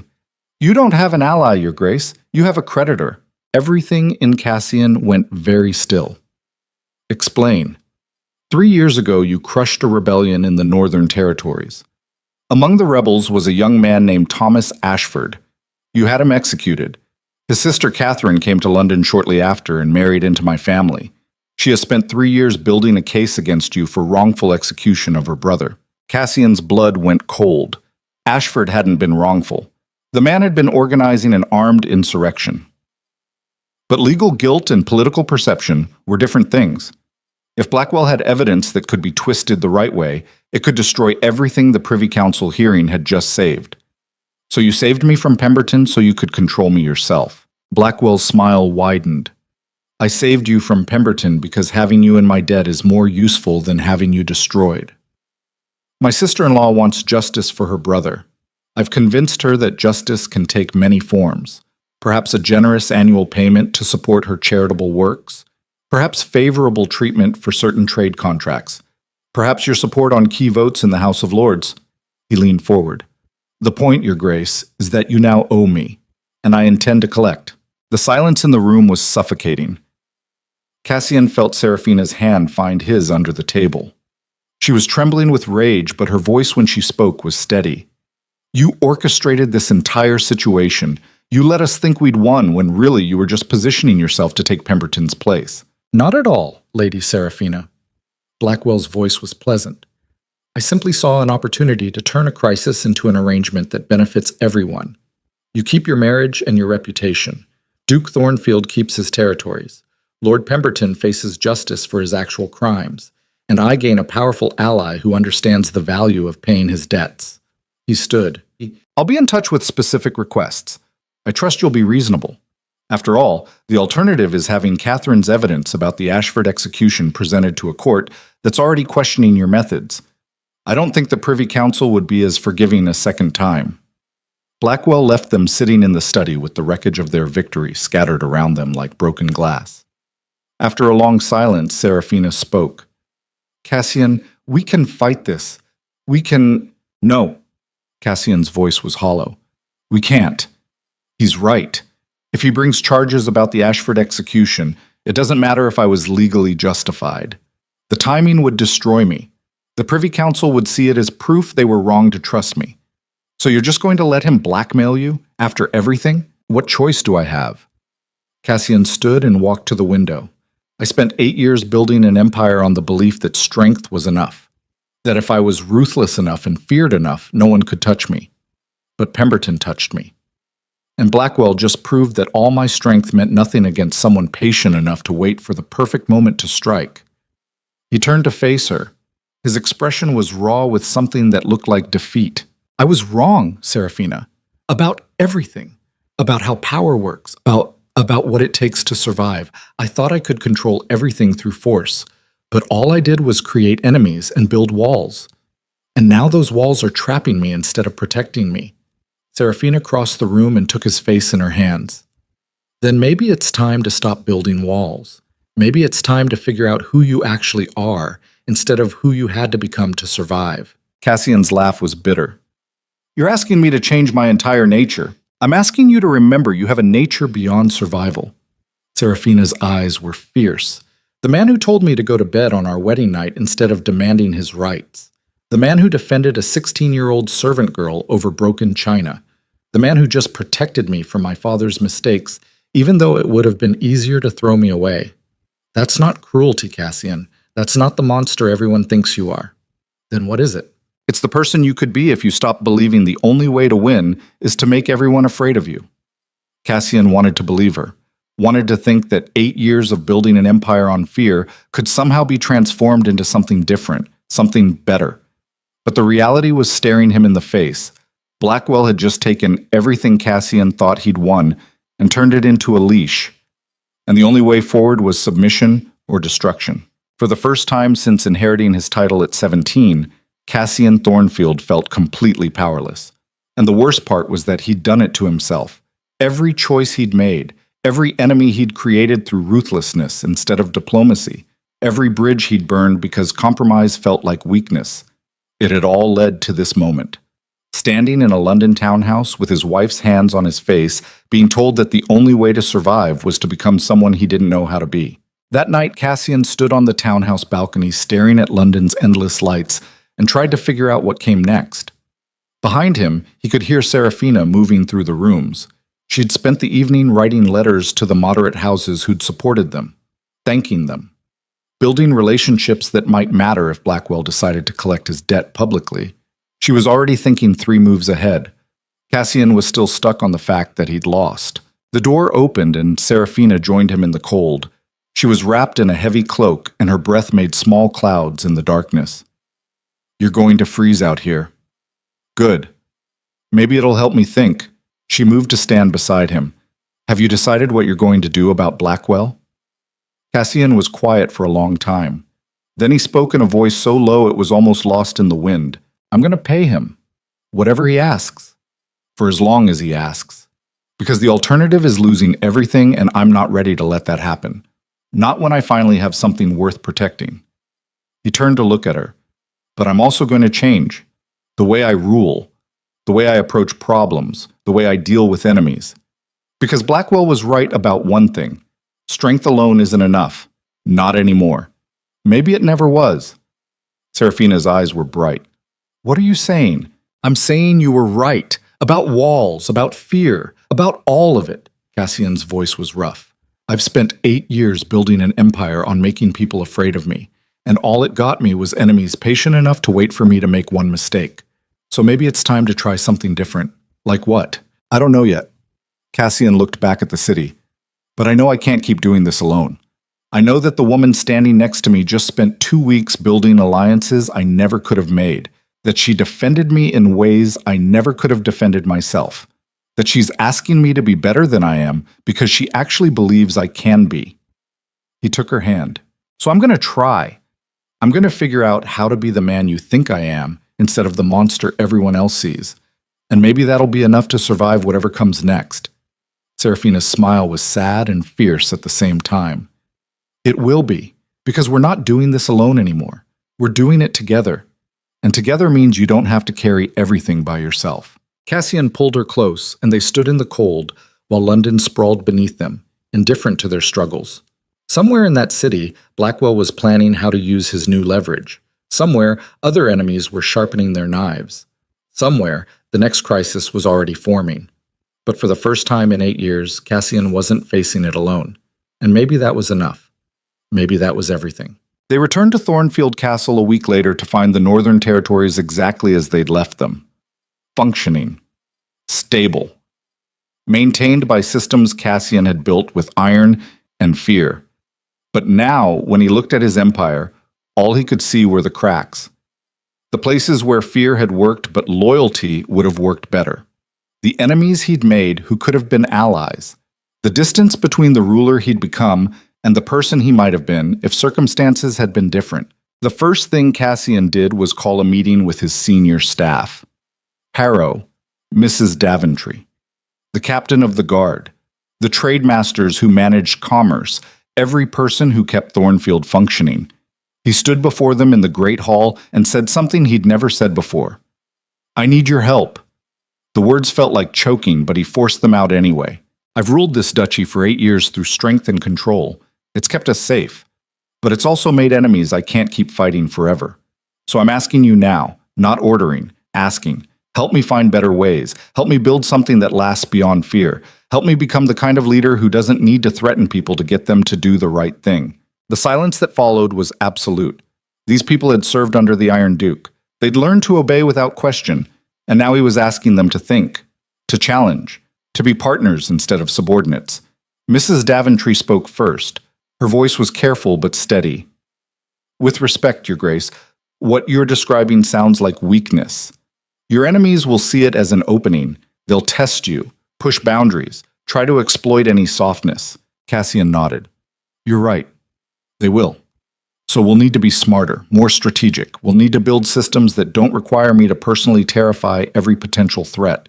We'll need allies who stand with us because they want to, not because they're afraid not to.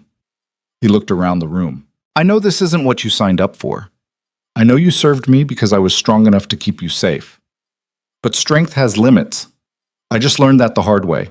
So if you're willing to try something different, I'm asking you to stay. If not, I'll give you references and wish you well. But either way, things are changing. No one left. And slowly, carefully, they began to talk.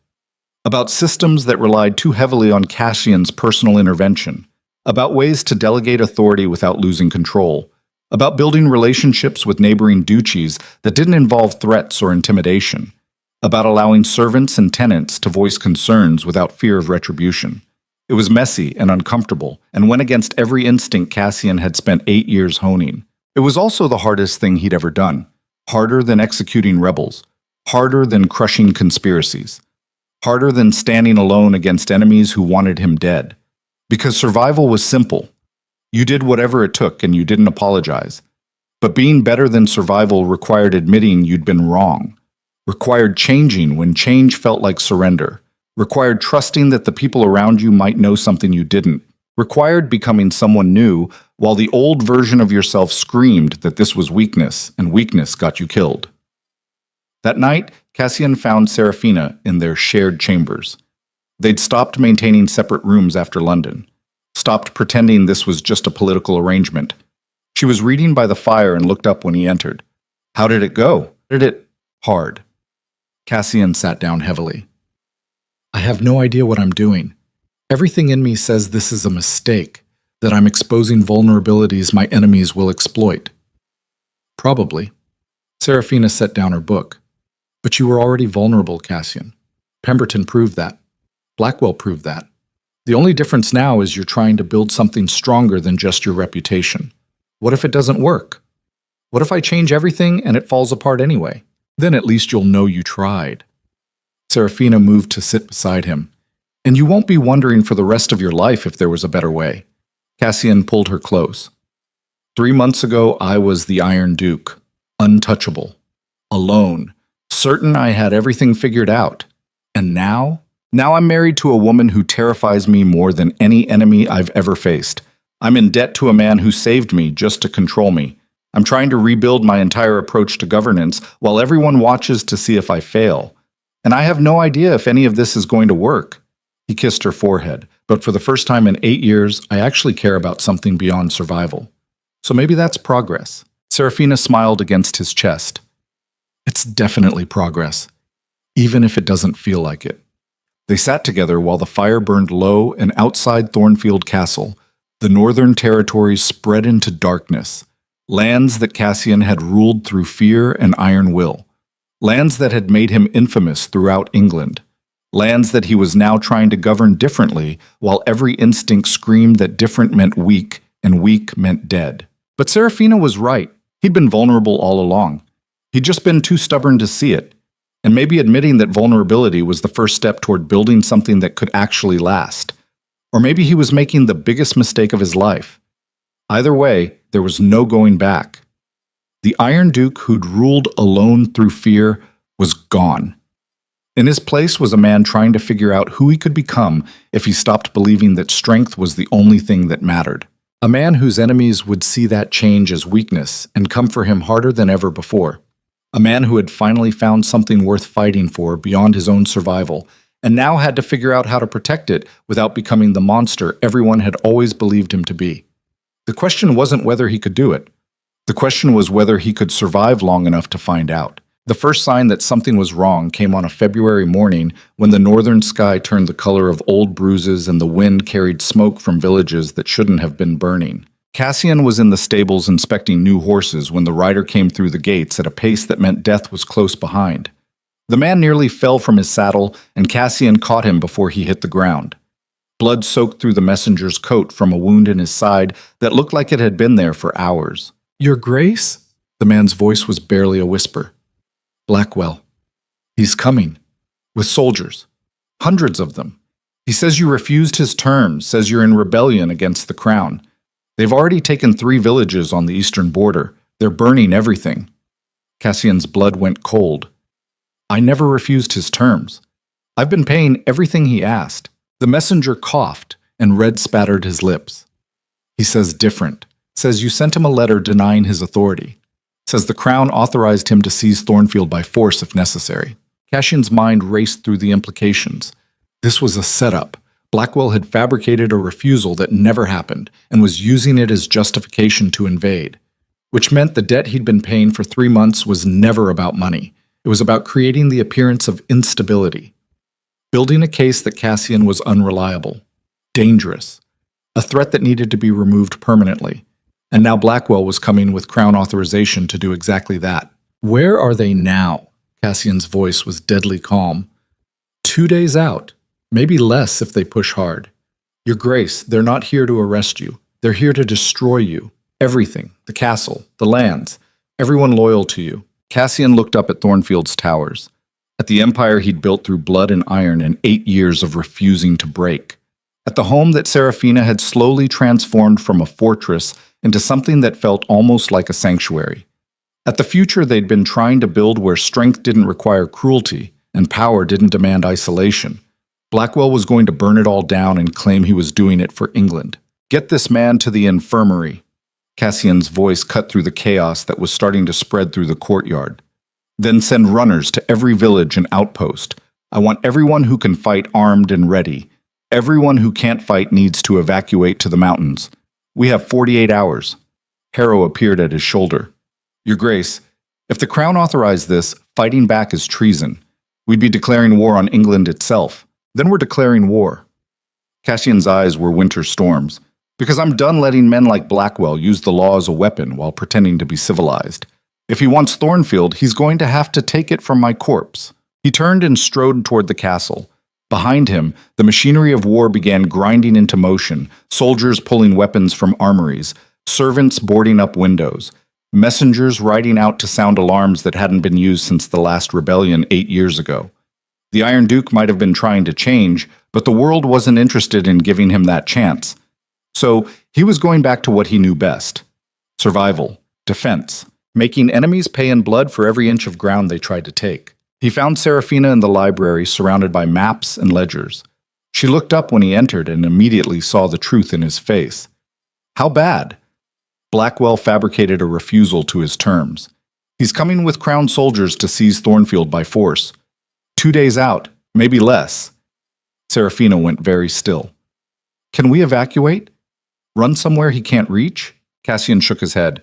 He has Crown authorization. Nowhere in England is safe. And if we run, he seizes everything anyway and hunts us down at his leisure. Then we fight. We fight. Cassian moved to the window. But Serafina, if we lose this, it's not just my lands. It's your life, your reputation, everything. Blackwell will make sure neither of us survives this with anything intact. I know. Her voice was steady. I'm staying anyway. Cassian turned to look at her. At this woman who'd entered his life as a transaction and become the only thing he valued more than survival itself. At the Duchess who'd defended him in front of the Privy Council and rebuilt his reputation one careful alliance at a time. At the person who'd made him believe he could be something more than the monster everyone feared. I can't promise we'll win. I don't need promises. Serafina crossed the room until they were face to face. I need you to fight the way you've always fought, with everything you have. No mercy, no hesitation, no second guessing because you're trying to be better than you are. Her eyes were fierce. You spent 3 months trying to change because I asked you to. But right now, I need the Iron Duke. I need the man who crushed rebellions and made enemies disappear. I need you to be exactly as ruthless as everyone believes you are, because that's the only version of you that survives what's coming. Cassian felt something crack open in his chest. She was giving him permission to become the monster again, to stop trying to be better and just be effective, to embrace every dark instinct he'd been trying to suppress for months because being better meant being vulnerable, and being vulnerable was about to get them both killed. You're sure? I'm sure. Serafina gripped his face hard enough to hurt. Win first, become a better man after, in that order. Cassian kissed her with enough force that they stumbled against the desk. When they broke apart, his voice was rough. If we survive this, I'm never letting you go. You understand that? Never. Not for anything. Good. Because I wasn't planning on leaving. The next 2 days passed in a blur of preparation that felt like standing at the edge of an abyss and counting down to the fall. Cassian fortified every approach to the castle. He positioned archers on towers and swordsmen at choke points. He armed every person who could hold a weapon and evacuated everyone who couldn't. He moved through his territory like a man preparing to defend his tomb, because that's exactly what this was. His last stand. The moment when 8 years of building an empire through fear and strength would either prove sufficient or collapse under the weight of a man patient enough to wait for the perfect opportunity to strike. On the second night, he stood on the battlements with Harrow reviewing their defenses one final time. Below, torches moved through the darkness as soldiers took up positions. The northern territories that had feared him for years were now preparing to fight beside him, not because they loved him, but because Blackwell represented something worse. An outsider coming to seize lands that weren't his, an opportunist using crown authority as cover for theft. They were defending their homes as much as their duke, and maybe that was enough. We're as ready as we're going to be. Harrow's voice was grim. But your grace, if they have crown authorization, they'll have artillery, cannons, siege equipment we can hold for a week, maybe 2 if we're lucky. But eventually they'll break through.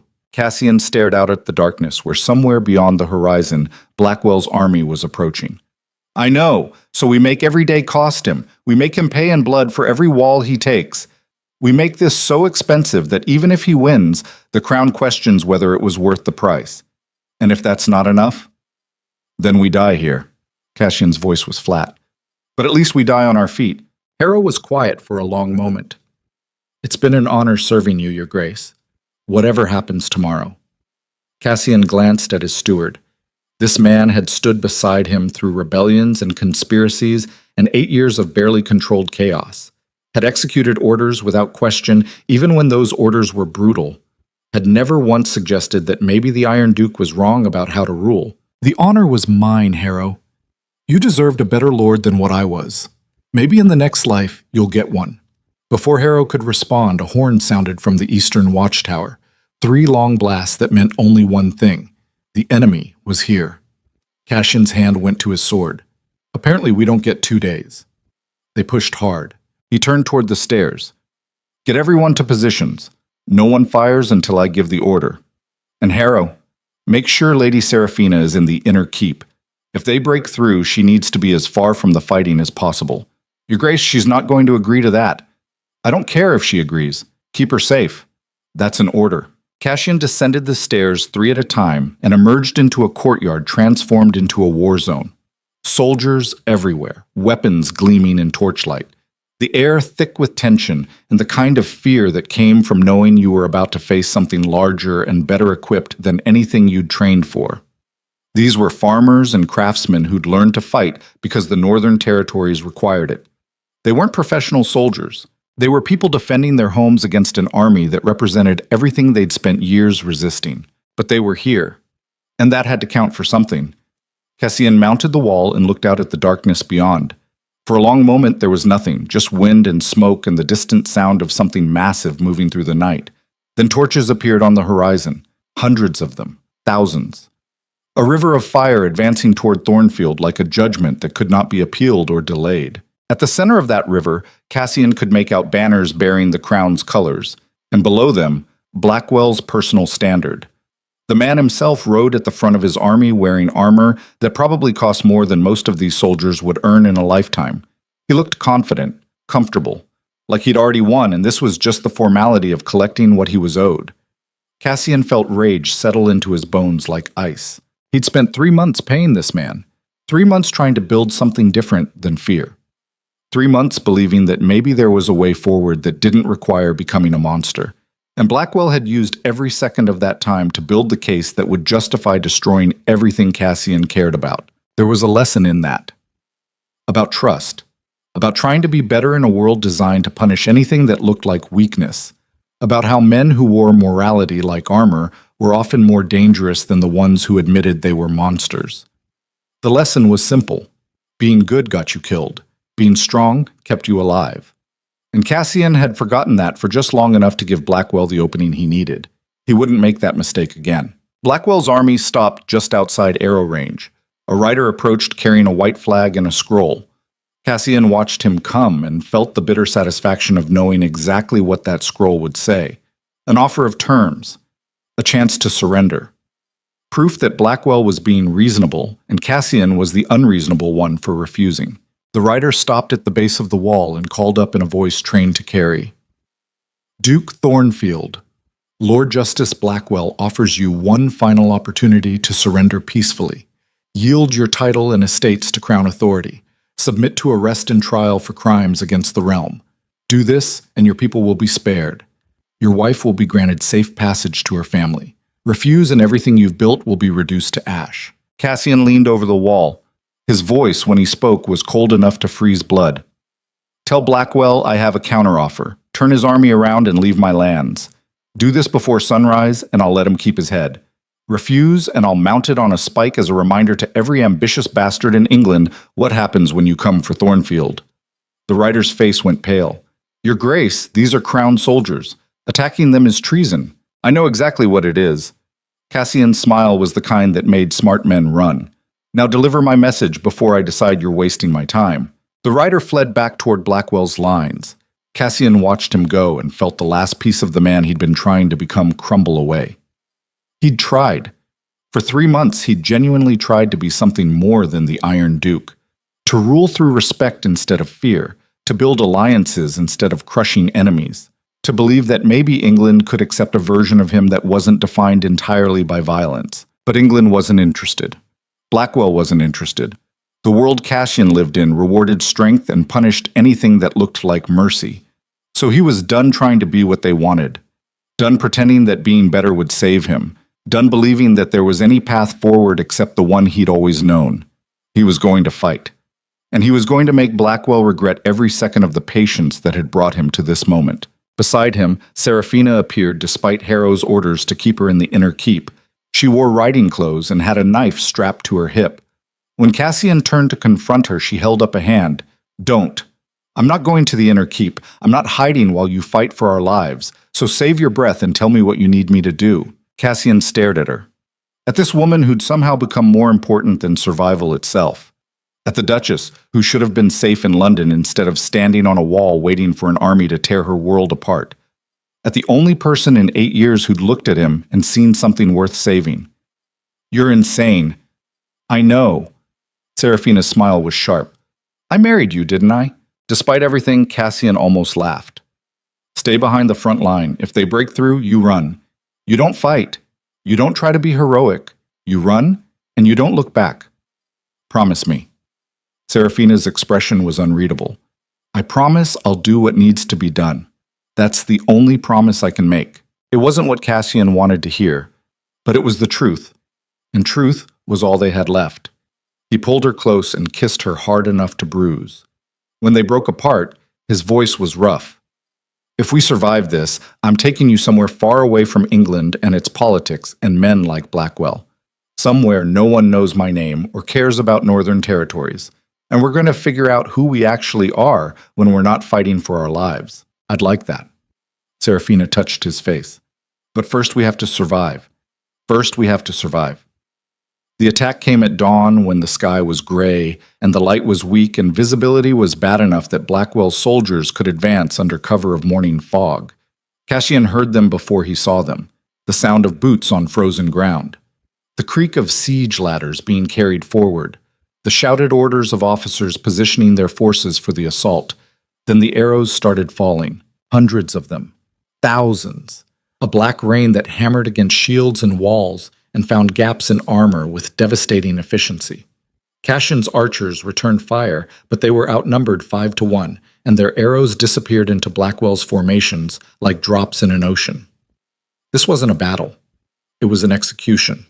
An overwhelming force crushing resistance through sheer numerical superiority. The first ladder hit the wall near the eastern gate. Cassian was there before the first soldier reached the top. His sword took the man's head off, and the body tumbled backward, taking 3 more soldiers with it. But another ladder went up, then another, then 5 more. They were coming from every direction at once, and Cassian's people were spread too thin to hold them all. He moved through the fighting like death itself. Every strike calculated, every motion efficient. He'd learned to fight in wars that didn't allow for mistakes, and he'd perfected the skill through years of putting down rebellions. His blade found throats and hearts, and the gaps in armor where men were vulnerable. Around him, his soldiers fought with the desperate ferocity of people defending their homes. They weren't trained, they weren't professional, but they were angry, and that made them dangerous. For 2 hours they held. Then Blackwell brought up the artillery. The first cannonball hit the eastern wall, and the entire castle shook. Stone exploded inward, and 3 of Cassian's soldiers disappeared in the blast. The second shot hit the same spot, and suddenly there was a breach, a gap in the wall wide enough for 10 men to pour through at once. Blackwell's soldiers saw the opening and charged. Cassian tried to get there first, but he was too far away, and there were too many enemies between him and the breach. He watched helplessly as crown soldiers flooded through the gap into Thornfield's courtyard. This was it. The moment when 8 years of building an empire through strength finally proved insufficient against someone patient enough to wait for the perfect opening. Cassian had known this was coming, had known that eventually someone would figure out how to beat him. He'd just hoped he'd have more time, hoped that the changes he'd been trying to make would somehow matter, hoped that being better would count for something in the final accounting. But hope was a luxury for people who weren't about to die defending walls that couldn't hold. He fought his way toward the breach, cutting through enemies with the efficiency of a man who'd given up on surviving and was now focused entirely on making his death expensive. Blood covered his armor, his lungs burned, his sword arm ached from the weight of bodies he'd put down. Around him, Thornfield's defenders were being pushed back inch by inch. They were losing, slowly but inevitably losing. And there was nothing Cassian could do except keep fighting until someone got lucky and put a blade where his armor didn't cover. Then he saw Blackwell. The man had entered through the breach surrounded by personal guards. He was directing the assault with the calm efficiency of someone who'd already won. When his eyes met Cassian's across the chaos, he smiled.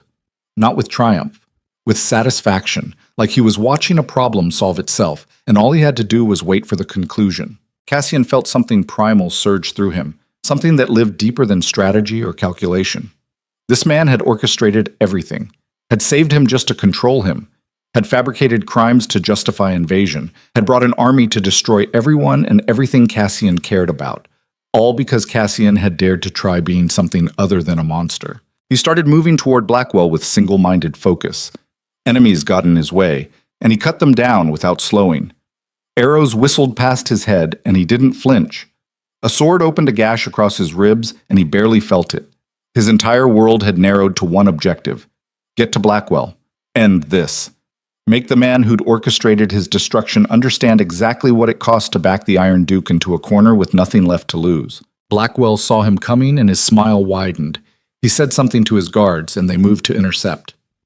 6 professional soldiers in full armor with fresh weapons and no injuries, against a duke who'd been fighting for hours and was bleeding from a dozen wounds, against a man who should have been exhausted and slow and easy to finish. Cassian went through them like they were made of paper. The first guard's throat opened before he understood the danger. The second took a blade through the eye. The third and fourth died so close together they fell in a pile.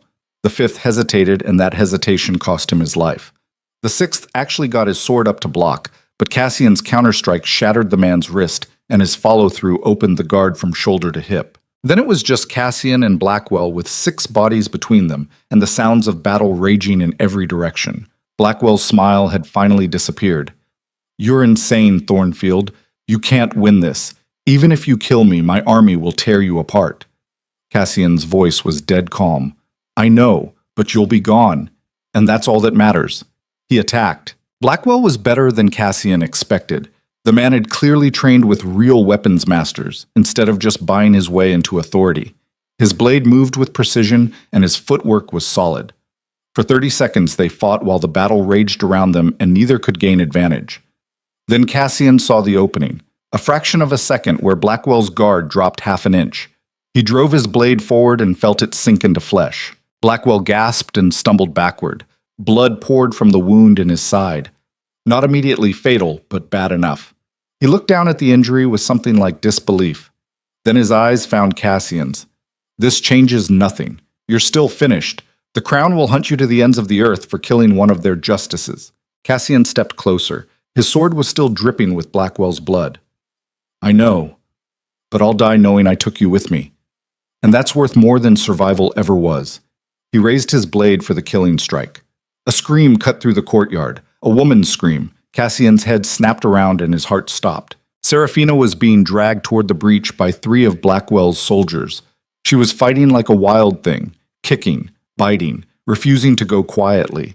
But they had her arms pinned, and she was outnumbered, and they were pulling her away from the castle toward whatever fate Blackwell had planned for her. Cassian's world tilted. For 8 years he'd made decisions based on cold calculation. What protected his lands? What maintained his power? What kept him alive? He'd sacrificed relationships and reputation and any possibility of being seen as something other than a monster because survival required it, and survival was all that mattered. But watching the only person who'd ever made him want to be better than survival getting dragged away by enemies who would use her to break him, Cassian understood the fundamental flaw in how he'd built his empire. You couldn't survive your way to a life worth living. You couldn't calculate your way to meaning. You couldn't protect yourself so completely that nothing could hurt you because the things worth having were exactly the things that made you vulnerable. And Serafina was the thing that made him most vulnerable of all, which meant she was also the thing he couldn't lose. Not for his lands, not for his reputation, Not even to finish the enemy who'd orchestrated all of this. Cassian turned away from Blackwell and ran toward Seraphina. Behind him, Blackwell shouted for his guards. Around him, the battle continued with desperate intensity. In front of him, the soldiers holding Seraphina saw him coming and started moving faster toward the breach and the army waiting beyond. Cassian pushed his exhausted body harder than it had ever been pushed. His lungs burned, his wounds screamed. His vision narrowed to a tunnel that contained only Seraphina and the enemies between them. He reached the first soldier and his blade opened the man's spine. The second soldier turned to fight and died with Cassian's sword through his chest. The third one holding Seraphina tried to use her as a shield, but she slammed her head backward into his face, and when he staggered, Cassian's blade found his throat. Seraphina collapsed, and Cassian caught her. For one brief moment, they were together in the middle of chaos, breathing hard, covered in blood and dirt, alive against all probability. "You're an idiot." Seraphina's voice was shaking. "You had him. You could have ended this. I couldn't lose you. So you let him live? So he can finish destroying us." Cassian pulled her close. "Yes, because you're worth more than revenge, more than my empire, more than survival itself. And I'd rather die with you beside me than live forever knowing I chose wrong." Seraphina's eyes were wet. "You really are insane." "I know." Cassian kissed her forehead. "But I'm your insanity, and that has to count for something." Around them, the fighting was reaching a crescendo. Thornfield's defenders were being pushed back toward the inner keep. The courtyard was full of Blackwell's soldiers. The walls were falling, and somewhere in the chaos, Blackwell himself was still alive and still commanding the army that was tearing everything apart. They were losing. Completely and inevitably losing. But Cassian had Seraphina, and that meant he hadn't lost everything. Not yet. Not while they were still breathing. "Can you fight?" Seraphina picked up a fallen sword. "Try and stop me." They moved back toward the inner keep together, fighting as a unit, covering each other's weaknesses, moving with the synchronization of people who understood each other completely. Around them, what remained of Thornfield's defenders rallied. They formed a defensive line at the inner keep's entrance. It was a last stand, a final defiant gesture before the inevitable end. But it was their stand, their choice, their refusal to go quietly into whatever darkness Blackwell had planned. And maybe that was enough. Maybe dying on your feet with the person you loved beside you was better than surviving alone in a world where strength was the only currency that mattered. Maybe the real failure wasn't losing the fight. It was never finding something worth fighting for beyond your own survival. Cassian had spent 8 years building an empire on fear and control. And in 3 months, one woman had taught him that everything he'd built meant nothing compared to having someone who actually gave a damn whether you lived or died. He was about to lose his lands, his title, probably his life. But he'd gained something infinitely more valuable. He'd gained the certainty that he wasn't alone, that someone stood with him by choice instead of fear, that when the end came, he wouldn't face it as the Iron Duke that England feared, but as a man who'd learned too late that being human was worth more than being invincible. Blackwell's soldiers massed for a final push, hundreds of them facing maybe 30 defenders who were exhausted and wounded and out of time. This was it, the last moment, the final breath before everything collapsed. Cassian raised his sword and prepared to meet death with the same cold efficiency he'd used to meet everything else. Then the horn sounded from the northern watchtower, a different horn. Not the warning blast that meant enemies approaching, the complicated pattern that meant something else entirely, something Cassian hadn't heard in 8 years because it hadn't been necessary in that long. Reinforcements. Cassian's head snapped toward the northern gate, and what he saw made his breath catch. Riders pouring through the darkness, hundreds of them, thousands, flying colors from a dozen different houses. All the moderate nobles Seraphina had recruited during the Privy Council hearing, all the Midlands families who testified on his behalf, all the people who'd been watching from the shadows waiting to see which way the wind would blow. They'd chosen, and they'd chosen Thornfield. At the front of the relief force rode a man Cassian recognized immediately, Lord Ashworth, the same nobleman Seraphina had convinced to testify 3 months ago. His voice carried across the courtyard with aristocratic authority. "Lord Justice Blackwell, you are hereby ordered to stand down. These lands are under the protection of a coalition of Midland houses who dispute the crown's authority to seize them without proper trial. Any further aggression will be met with force. Blackwell's face went from confident to gray in seconds. This was his nightmare scenario. A coalition large enough to challenge crown authority. Witnesses who would testify that his seizure was illegal.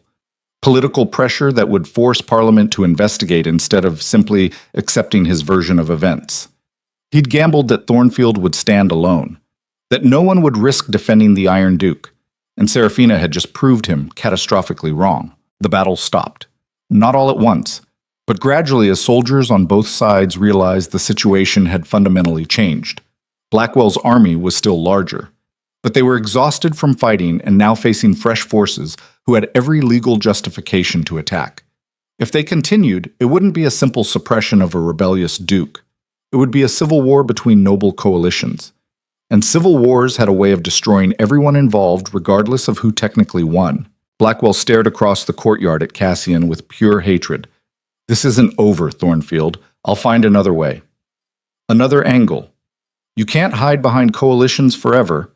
Cassian's expression was carved from stone. I'm not hiding, I'm surviving, and every day I survive is another day you failed. Remember that, when you're explaining to the Crown why your authorized seizure turned into a political disaster. He turned away from Blackwell and walked toward Serafina. Around them, the defenders of Thornfield were staring at the relief force with expressions somewhere between disbelief and exhausted gratitude. They'd survived. Against all probability. Against overwhelming odds. Against a justice backed by Crown authority and an army that should have crushed them in hours. They'd survived because one woman had spent 3 months building alliances that everyone, including Cassian, had thought were just political theater. Because Serafina had understood something the Iron Duke never could. That strength wasn't just about being feared. It was about being worth defending. About building relationships that made people choose your side even when choosing was dangerous. She'd saved them. Not through violence or intimidation, but through the kind of careful diplomatic work that Cassian had always dismissed as weakness. She'd proven that there was more than one way to win, more than one kind of power, more than one path to survival, and she'd done it while Cassian was busy being exactly the monster everyone expected. He found her leaning against the wall, breathing hard with blood on her clothes and exhaustion in her eyes. When she saw him approaching, she managed a weak smile. Told you we wouldn't lose. Cassian pulled her into his arms and held her like she might disappear if he let go. You're terrifying. You know that? I know. Serafina's voice was muffled against his chest. I learned from the best. They stood together while around them Blackwell's army reluctantly withdrew and the coalition forces secured the grounds, and what remained of Thornfield's defenders collapsed where they stood, too exhausted to even celebrate. The eastern wall was rubble. The courtyard was full of bodies. The castle that had stood for 3 centuries looked like something out of a nightmare. But they were alive. Against every expectation, against every logical calculation of odds and forces, they were alive. And somewhere in the ruins of what had almost been their tomb, Cassian Thornfield understood that he'd just been given something he didn't deserve and had never earned, a second chance. Not to be the Iron Duke, not to rule through fear, but to become whatever he could be with Serafina beside him, whatever came next. If they could survive that long, if Blackwell didn't find another way to destroy them, if the Crown didn't decide that a duke who'd fought against their authorized justice was too dangerous to leave in power, if the coalition that had saved them today didn't decide tomorrow that Thornfield was more trouble than it was worth, too many variables, too many threats, too many enemies who would spend years plotting revenge for this failure. The battle was over, but the war had just begun. And Cassian had no idea how to win a war where strength alone wasn't enough, and being better required skills he'd never learned. But looking at Serafina's face, at the woman who'd stood beside him through everything, who'd defended him when he didn't deserve it, who'd built alliances while he was busy being a monster, who'd just saved his life by being exactly what he wasn't. Cassian thought maybe, just maybe, he could figure it out.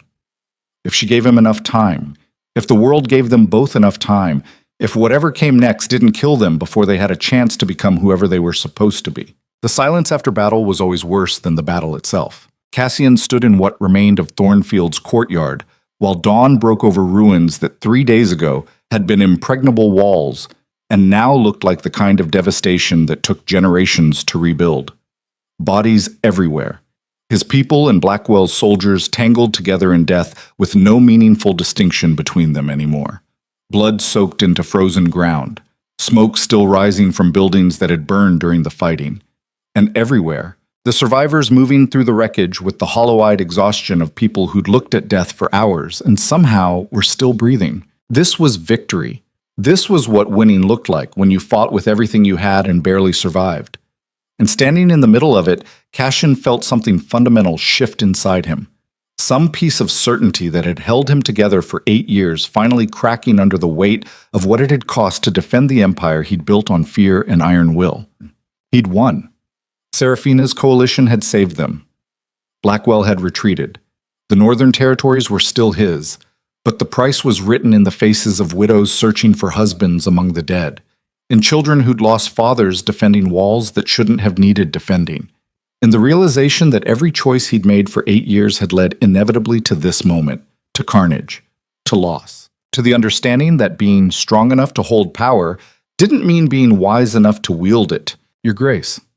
Harrow's voice pulled Cassian back from thoughts that were spiraling toward places he couldn't afford to go. His steward looked like he'd aged 10 years overnight, blood on his clothes, exhaustion carved into every line of his face, but alive, still standing, still functional despite everything. Casualty count? Harrow's expression was bleak. 43 dead. Another 60 wounded badly enough they might not make it. We lost the entire eastern wall. The armory is destroyed. The grain stores burned. It'll take years to rebuild what we lost in 3 hours. And Blackwell's forces retreated to the southern border. Lord Ashworth's coalition is shadowing them to make sure they actually leave. But Your Grace, this isn't over. Blackwell will regroup. He'll find another angle. And next time we might not have a coalition to save us. Cassian knew Harrow was right. This was a reprieve, not a resolution. Blackwell had failed, but he was still alive. Still influential, still connected to power structures that could authorize another attempt whenever the political winds shifted. And the crown wouldn't forget that one of their justices had been humiliated by a duke they already considered dangerously independent. Cassian had won the battle, but he'd also painted a target on his back that would never fully disappear. The thought should have terrified him. A week ago it would have sent him spiraling into contingency planning and threat assessment and all the mechanisms he'd developed to control outcomes through sheer force of will. But standing in ruins while the sun rose over devastation that bore his name, Cassian felt something different than fear. He felt tired. Bone-deep tired. The kind of exhaustion that came from carrying too much for too long, and finally understanding that strength alone would never be enough. That he could fight and win and defend and survive, but it would just lead to more fights and more defenses and more moments like this where victory looked indistinguishable from defeat. There had to be a different way. A path that didn't require defending everything with violence. A future that looked less like an endless siege and more like something worth protecting. But finding that path meant becoming someone fundamentally different than the Iron Duke who'd ruled through fear for 8 years. It meant admitting that the man he'd been wasn't who he needed to be. And that admission felt like dying. Maybe it was dying. Maybe the person he'd been had to die so someone better could take his place. The question was whether he had the courage to let that death happen, or if he'd cling to familiar cruelty because it was the only thing he knew how to do well. "Find Lady Serafina." Cassian's voice was rough. "Tell her I need to speak with her. And Harrow, start coordinating the rebuilding. Whatever people need, food, shelter, medical supplies, take it from my personal reserves if necessary. No one who fought for Thornfield goes hungry or cold while I still have resources." Harrow's expression flickered with something that might have been surprise. "Your Grace, if you empty your reserves now, you'll have nothing left for emergencies." "This is the emergency." Cassian met his steward's eyes. "These people bled for me. The least I can do is make sure they don't suffer for it." After Harrow left, Cassian walked through the ruins alone. He needed to see it. Needed to understand the full scope of what his choices had wrought. Every broken wall, every burned building, every body being carried away for burial.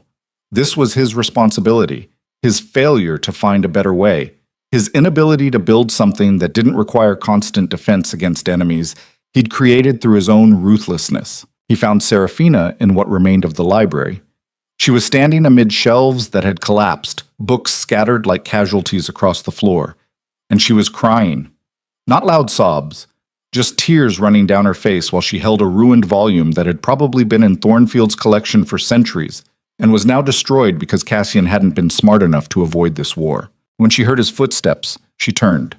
Her face was streaked with ash and blood and exhaustion, but her eyes were clear. How many? 43 dead so far. More coming, Cassian's voice was flat. We won, but it doesn't feel like winning. Serafina set down the ruined book carefully. That's because it wasn't victory, it was survival.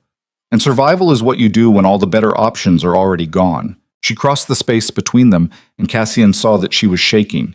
Not from fear, from rage, from the accumulated weight of 3 months spent trying to build something better, only to watch it nearly destroyed by a man who'd been patient enough to wait for the perfect moment to strike. I built that coalition to protect you, she said quietly. I called in every favor, made promises I'm not sure I can keep, convinced moderate houses that you were worth defending. And it worked. We survived. But Cassian, we can't do this again. We can't keep living like we're under siege. We can't build a future when we're constantly fighting for the present. I know. Then what are we going to do? Because I didn't marry the Iron Duke just to watch him die defending walls that can't hold. I married a man who I thought could become something more than fear and strength. But if you can't figure out how to be that man, we're just going to keep having this conversation until one of us doesn't survive the next attack. Her voice broke on the last words. Cassian felt something in his chest tear open. This woman had saved his life, had defended him when he didn't deserve it, had built alliances while he was busy being a monster, and now she was asking him to be someone he didn't know how to be. Someone who solved problems without violence, someone who built instead of defending, someone worthy of the future she was trying to create. He didn't know if he could do it, didn't know if 8 years of being the Iron Duke could be undone by good intentions and desperate hope. But looking at Serafina's face, at the tears cutting tracks through ash, Cassian understood that he had to try. Not because he believed he'd succeed, but because the alternative was losing the only person who'd ever made him want to be better than survival. I'm going to London, he said quietly. I'm going to the Crown, and I'm going to negotiate terms. Serafina's eyes widened. Terms? Oversight, audits, external review of how I govern the Northern Territories. Everything I've spent 8 years avoiding because I thought it was weakness. I'm going to accept it, all of it. Because you're right, we can't keep fighting, and the only way to stop fighting is to prove I'm not the threat they think I am. Cassian, they'll use that oversight to undermine you, to limit your authority, to slowly strip away everything you've built. I know. His voice was steady. But what I've built isn't worth keeping if it requires this. If it requires watching people die defending walls against enemies I created. If it requires you crying in a ruined library because I couldn't find a better way. He took her hands. They were cold and covered in ash. I spent 8 years being strong enough to hold power. Now I need to figure out if I'm strong enough to share it. To trust that England might actually accept a version of me that isn't defined entirely by violence. And if they don't, if they use oversight as a weapon to destroy me anyway, at least I'll know I tried something different. Serafina stared at him. This is insane. You're gambling everything on the possibility that the Crown will be merciful, that Parliament won't see oversight as an opportunity to dismantle the Northern Territories piece by piece. Yes. Cassian's smile was bitter. I'm gambling that being better actually matters, that trying to change is worth more than staying the same.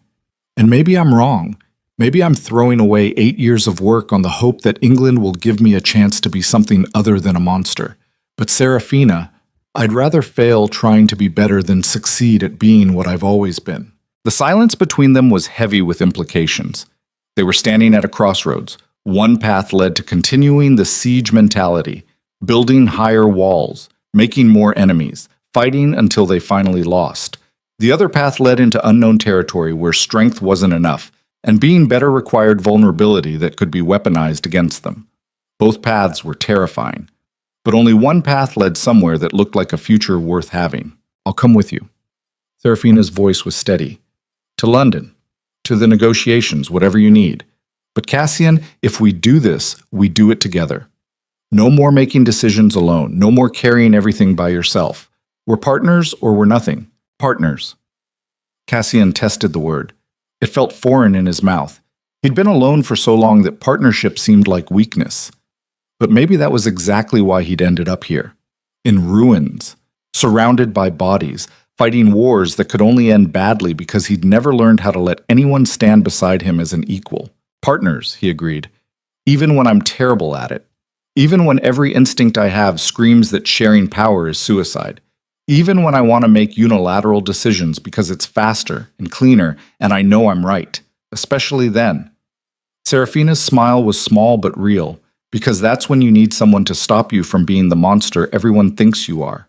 They left for London 3 days later after organizing the rebuilding and burying the dead and ensuring that Thornfield's remaining defenders had everything they needed. The journey took 5 days through late winter cold, and Cassian spent most of it trying to prepare for conversations he'd avoided for 8 years. How to explain to the crown that he wanted oversight without looking weak. How to request limitations on his authority without inviting exploitation. How to negotiate terms that would satisfy Parliament's concerns without gutting the Northern Territory's ability to function. It was the kind of political maneuvering he'd always dismissed as weakness, and now his survival depended on learning how to do it well.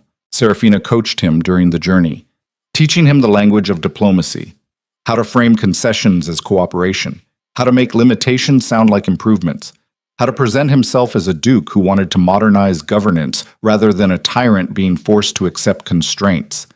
It was exhausting work. Every instinct Cassian had screamed against the subtlety and careful phrasing. He wanted to tell the crown exactly what he thought and let them deal with his bluntness. But bluntness had led to Blackwell nearly destroying everything. So he bit his tongue and learned and tried to become someone capable of winning fights that didn't involve swords. They arrived in London to find the city buzzing with rumors about the confrontation at Thornfield. Some stories painted Cassian as a hero who'd defended his lands against an overzealous justice. Others portrayed him as a dangerous rebel who'd attacked crown forces. The truth, as always, was more complicated than either narrative. And that complexity was exactly what Cassian needed to exploit if he wanted to survive what came next. Lord Chancellor Everhard agreed to meet within 2 days. The same man who'd presided over the Privy Council hearing 3 months ago. The same official who'd expressed concern about Cassian's methods and suggested that maybe gentler governance was possible. He would be either Cassian's ally in this negotiation or the person who authorized his destruction. There was no middle ground. The meeting took place in Everhart's private study rather than the formal council chamber. It was a deliberate choice, more intimate, less official. A signal that this conversation was about finding solutions rather than rendering judgment. Cassian took that as a positive sign, even as his instincts screamed that it might be a trap. Everhart was a thin man in his 60s with gray hair and eyes that had seen too much political violence to be surprised by anything. He offered wine that Cassian declined and then got straight to the point. "You've created quite the mess, Thornfield.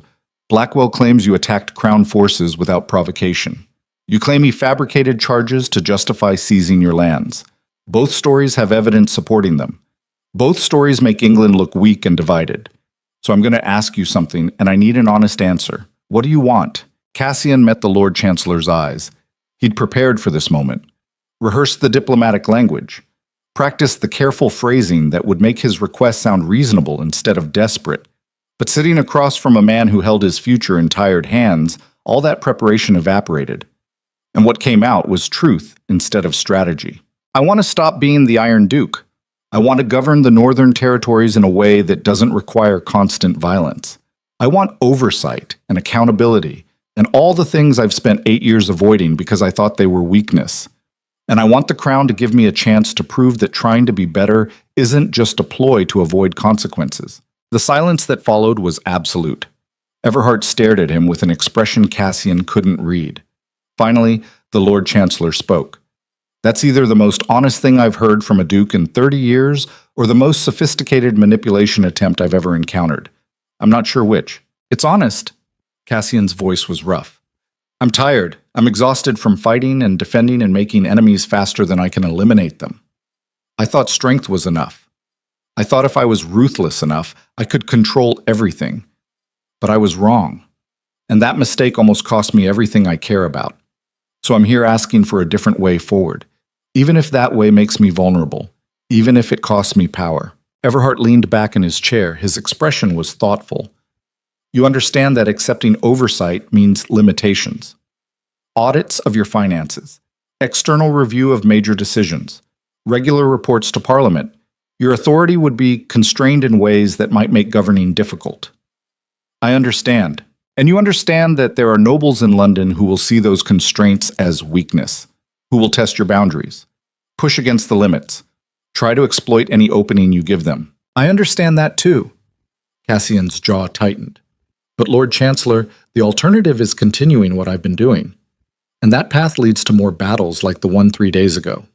More bodies, more ruins, more enemies waiting for the perfect moment to destroy me. I can't keep living like that. And England shouldn't want me to. Everhart was quiet for a long moment.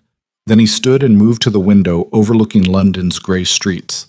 When he spoke, his voice carried the weight of someone making a decision that would ripple through decades. I'm going to propose something to Parliament, a probationary arrangement. You accept oversight for 5 years, external audits, regular reviews, limitations on your authority to unilaterally punish or reward.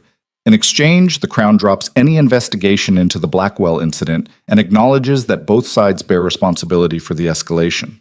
At the end of 5 years, if your governance has improved and you've demonstrated the ability to work within constraints, the oversight gets reduced. If not, it becomes permanent. He turned to face Cassian. It's not generous. It's not what you deserve after defending your lands against an unjust seizure. But it's what I can sell to Parliament. And it's the best chance you have at a future that doesn't involve constant warfare. Cassian felt something loosen in his chest. This was it. The moment when he either committed to becoming someone different or walked away and continued being the Iron Duke until enemies or age or exhaustion finally killed him. There was no guarantee this would work. No promise that accepting oversight wouldn't just give his enemies the tools to dismantle everything he'd built. But standing in Everhart's study with Serafina waiting downstairs and Thornfield in ruins behind him, Cassian understood that guarantees were illusions. The only real choice was between trying to be better or resigning himself to being exactly what everyone already believed him to be. I accept. The words came out steady despite the fear twisting in his gut. 5 years of oversight, external audits, whatever Parliament requires. I'll prove that the Northern Territories can be governed through law instead of fear. Everhart's expression softened slightly. I hope you're right, Thornfield, because if you fail, there won't be a third chance. Parliament will strip your title and redistribute your lands without hesitation. I won't fail. It was either the truth or the most desperate lie Cassian had ever told. He wasn't sure which. The probationary arrangement was formalized within a week. Parliament debated behind closed doors and emerged with a compromise that satisfied no one but prevented civil war. Cassian would retain his title and his lands, but under conditions that limited his authority in ways that would have been unthinkable 6 months ago. External auditors would review his finances quarterly. Major decisions about trade and taxation would require approval from a council that included representatives from neighboring duchies. Disputes with his nobles would be adjudicated by crown-appointed justices rather than his personal judgment. It was humiliating. Every constraint was a public admission that the Iron Duke couldn't be trusted to govern without supervision. Every limitation was a signal to his enemies that he was weaker now than he'd ever been. And every restriction would make governing harder because bureaucracy moved slower than unilateral decisions, and emergencies didn't wait for committee approval. But Cassian signed the documents anyway. He stood before Parliament and swore to abide by oversight that felt like a noose around his authority. He accepted conditions that made his staff nervous and his remaining enemies gleeful.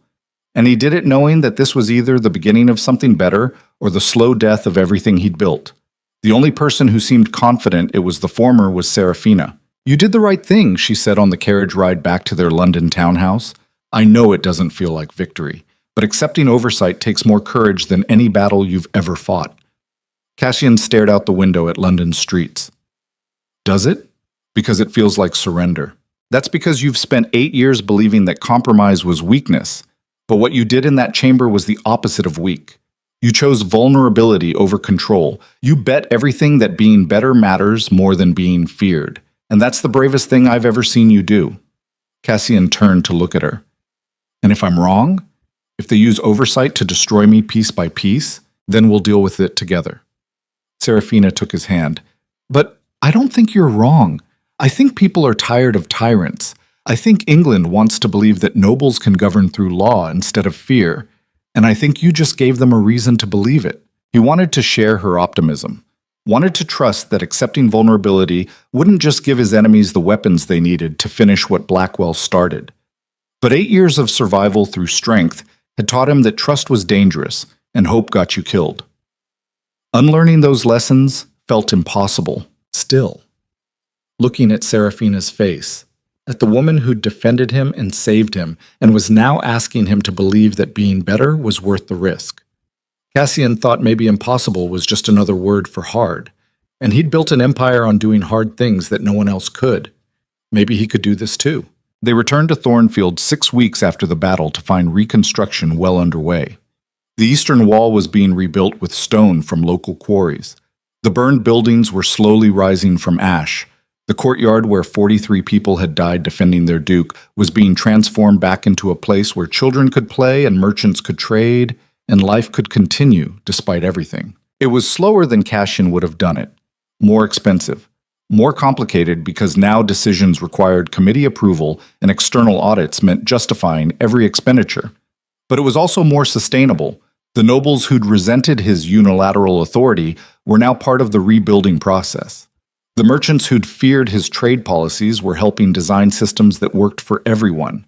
The servants who'd obeyed out of fear were starting to voice opinions about how Thornfield should function. It was messy and frustrating and went against every instinct Cassian had about how to get things done efficiently. But it was also creating something that looked less like a fortress under siege and more like a functioning community. And that mattered. Maybe more than efficiency ever had. The first test of the new system came 2 months into reconstruction. A dispute between tenant farmers and a noble about land boundaries. The old Cassian would have investigated personally, made a unilateral decision, and enforced it without appeal. The new system required bringing in crown-appointed arbiters, hearing testimony from both sides, building consensus rather than imposing judgment. It took 3 weeks instead of 3 days, but when the decision was reached, both sides accepted it. No one felt cheated, no one feared retribution, and the noble who'd been preparing to challenge Cassian's authority walked away convinced that maybe the new system actually protected his interests better than the old one. Small victories, incremental progress, the kind of change that happened slowly enough that enemies couldn't exploit it and quickly enough that people noticed. Cassian hated how long everything took, but he couldn't argue with results. The northern territories were more stable now than they'd been in years, not because people feared him, but because they were starting to believe the system was fair. It was working against all his cynical expectations. It was actually working. 6 months into the probationary period, Serafina told him she was pregnant. They were in their chambers late at night when she said it. Quiet words that changed everything. Cassian stared at her, trying to process the implications. A child, an heir, a future that extended beyond just surviving long enough to rebuild what Blackwell had destroyed. A reason to keep trying to be better, instead of reverting to what was comfortable. "Are you happy?" Serafina's voice was uncertain. Cassian pulled her close. "Terrified. I'm absolutely terrified. That's not what I asked." "I know." He pressed his forehead against hers. "I'm also happier than I have any right to be, because this means we're building something real, something that lasts, something worth more than just empire and power and all the things I thought mattered." "Good." Serafina's smile was soft. "Because I need you to be that person, not the Iron Duke, just Cassian, the father, the husband, the man who's trying to be better even when it's hard." Cassian felt something fundamental settle in his chest. A certainty that had been missing for months. He was going to make this work. Not because he was strong enough, or ruthless enough, or feared enough, but because he had a reason to be better than survival. Because the woman in his arms had given him something worth protecting that had nothing to do with power or territory or reputation. She'd given him a future, and that future required becoming someone capable of living in it. "I'll try," he said quietly. "Every day. I'll try to be the man you think I am instead of the monster I was." "You already are." Serafina kissed him softly. "You just haven't figured it out yet." The baby was born in early autumn when Thornfield's gardens were full of harvest and the air smelled like wood smoke and changing seasons. A daughter with Serafina's eyes and Cassian's stubborn refusal to sleep when she was supposed to. They named her Eleanor after a grandmother Cassian barely remembered, and who'd reportedly been the only Thornfield in generations to die peacefully in her bed surrounded by family. It seemed like a good omen. Holding his daughter for the first time, Cassian felt the last piece of the Iron Duke die. This child would grow up in a different world than the one he'd built through fear.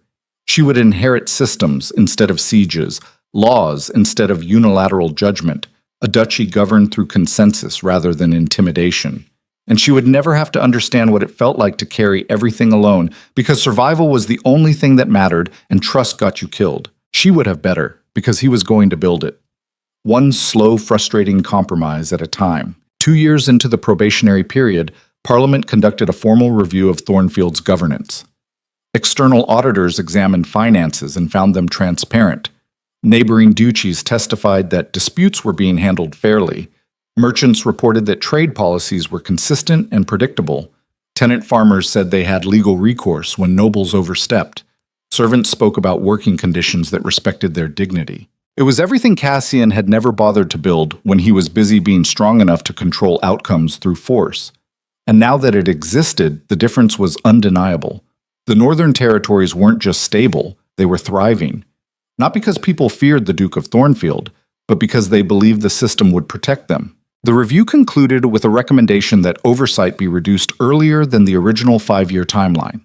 That Cassian had demonstrated the ability to govern responsibly within constraints and deserved increased autonomy as recognition of his efforts to reform. It should have felt like victory, like vindication, proof that trying to be better had been worth the risk. But standing in Thornfield's great hall reading the review's findings, Cassian felt something more complicated than triumph. He felt grateful, not to Parliament, not to the auditors who'd verified his transformation, but to the woman standing beside him who'd believed he could be better before he believed it himself, who'd defended him when he didn't deserve it, who'd built alliances while he was busy being a monster, who'd given him a reason to become someone worth defending instead of someone who survived through fear alone. "We did it." Serafina's voice was soft. "You actually did it." Cassian shook his head. "We did it. I would have failed without you, without the coalition you built, without your insistence that being better was possible. I was just strong enough to survive. You made survival worth something." Serafina's smile was the kind that made everything worthwhile.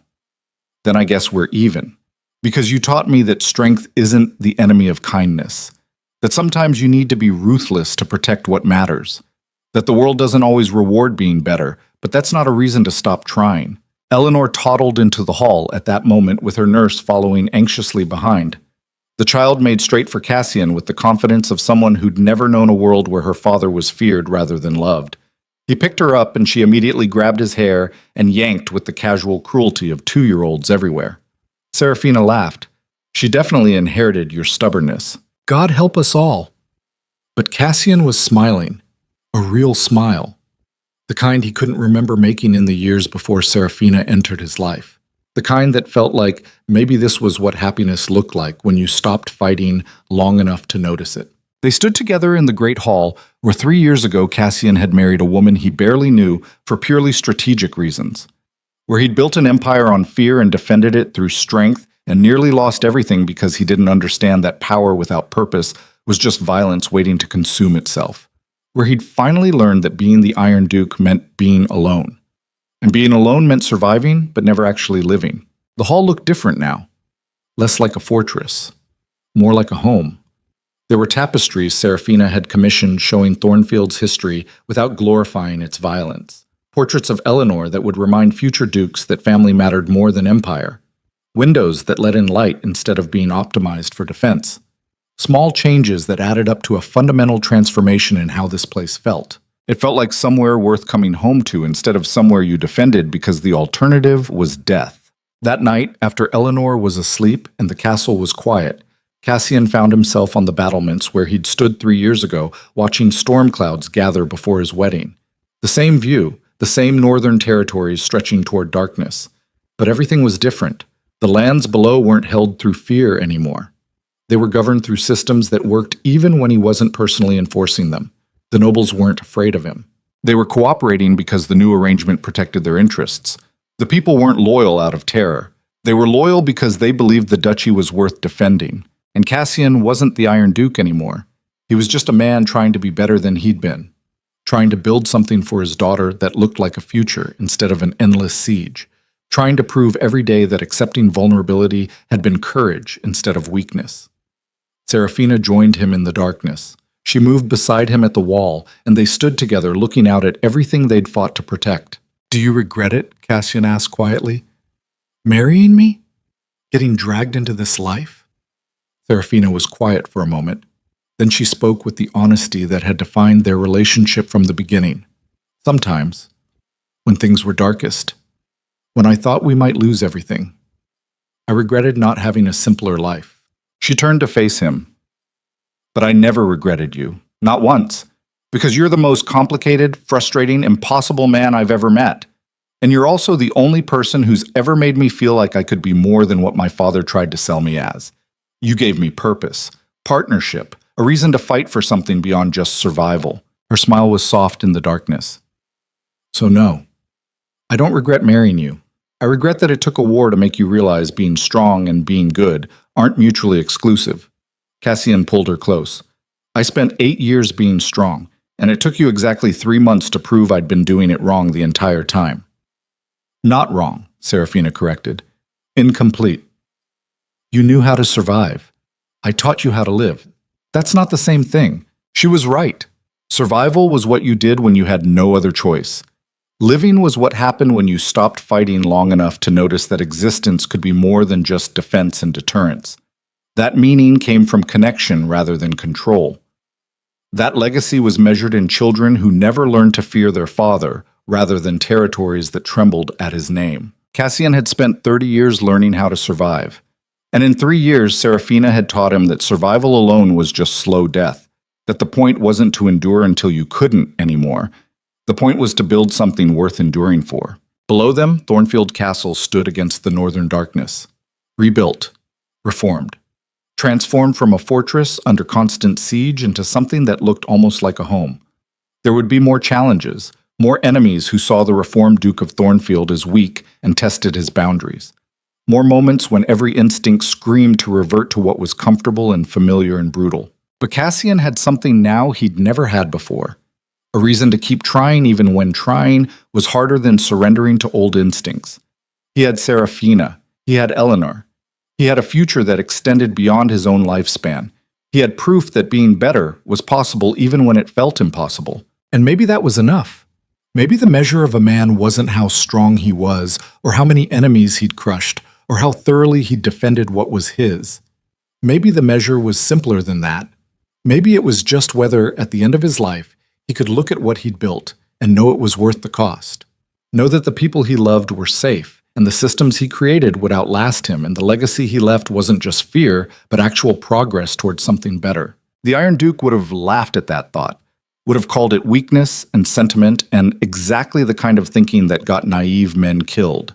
But Cassian wasn't the Iron Duke anymore.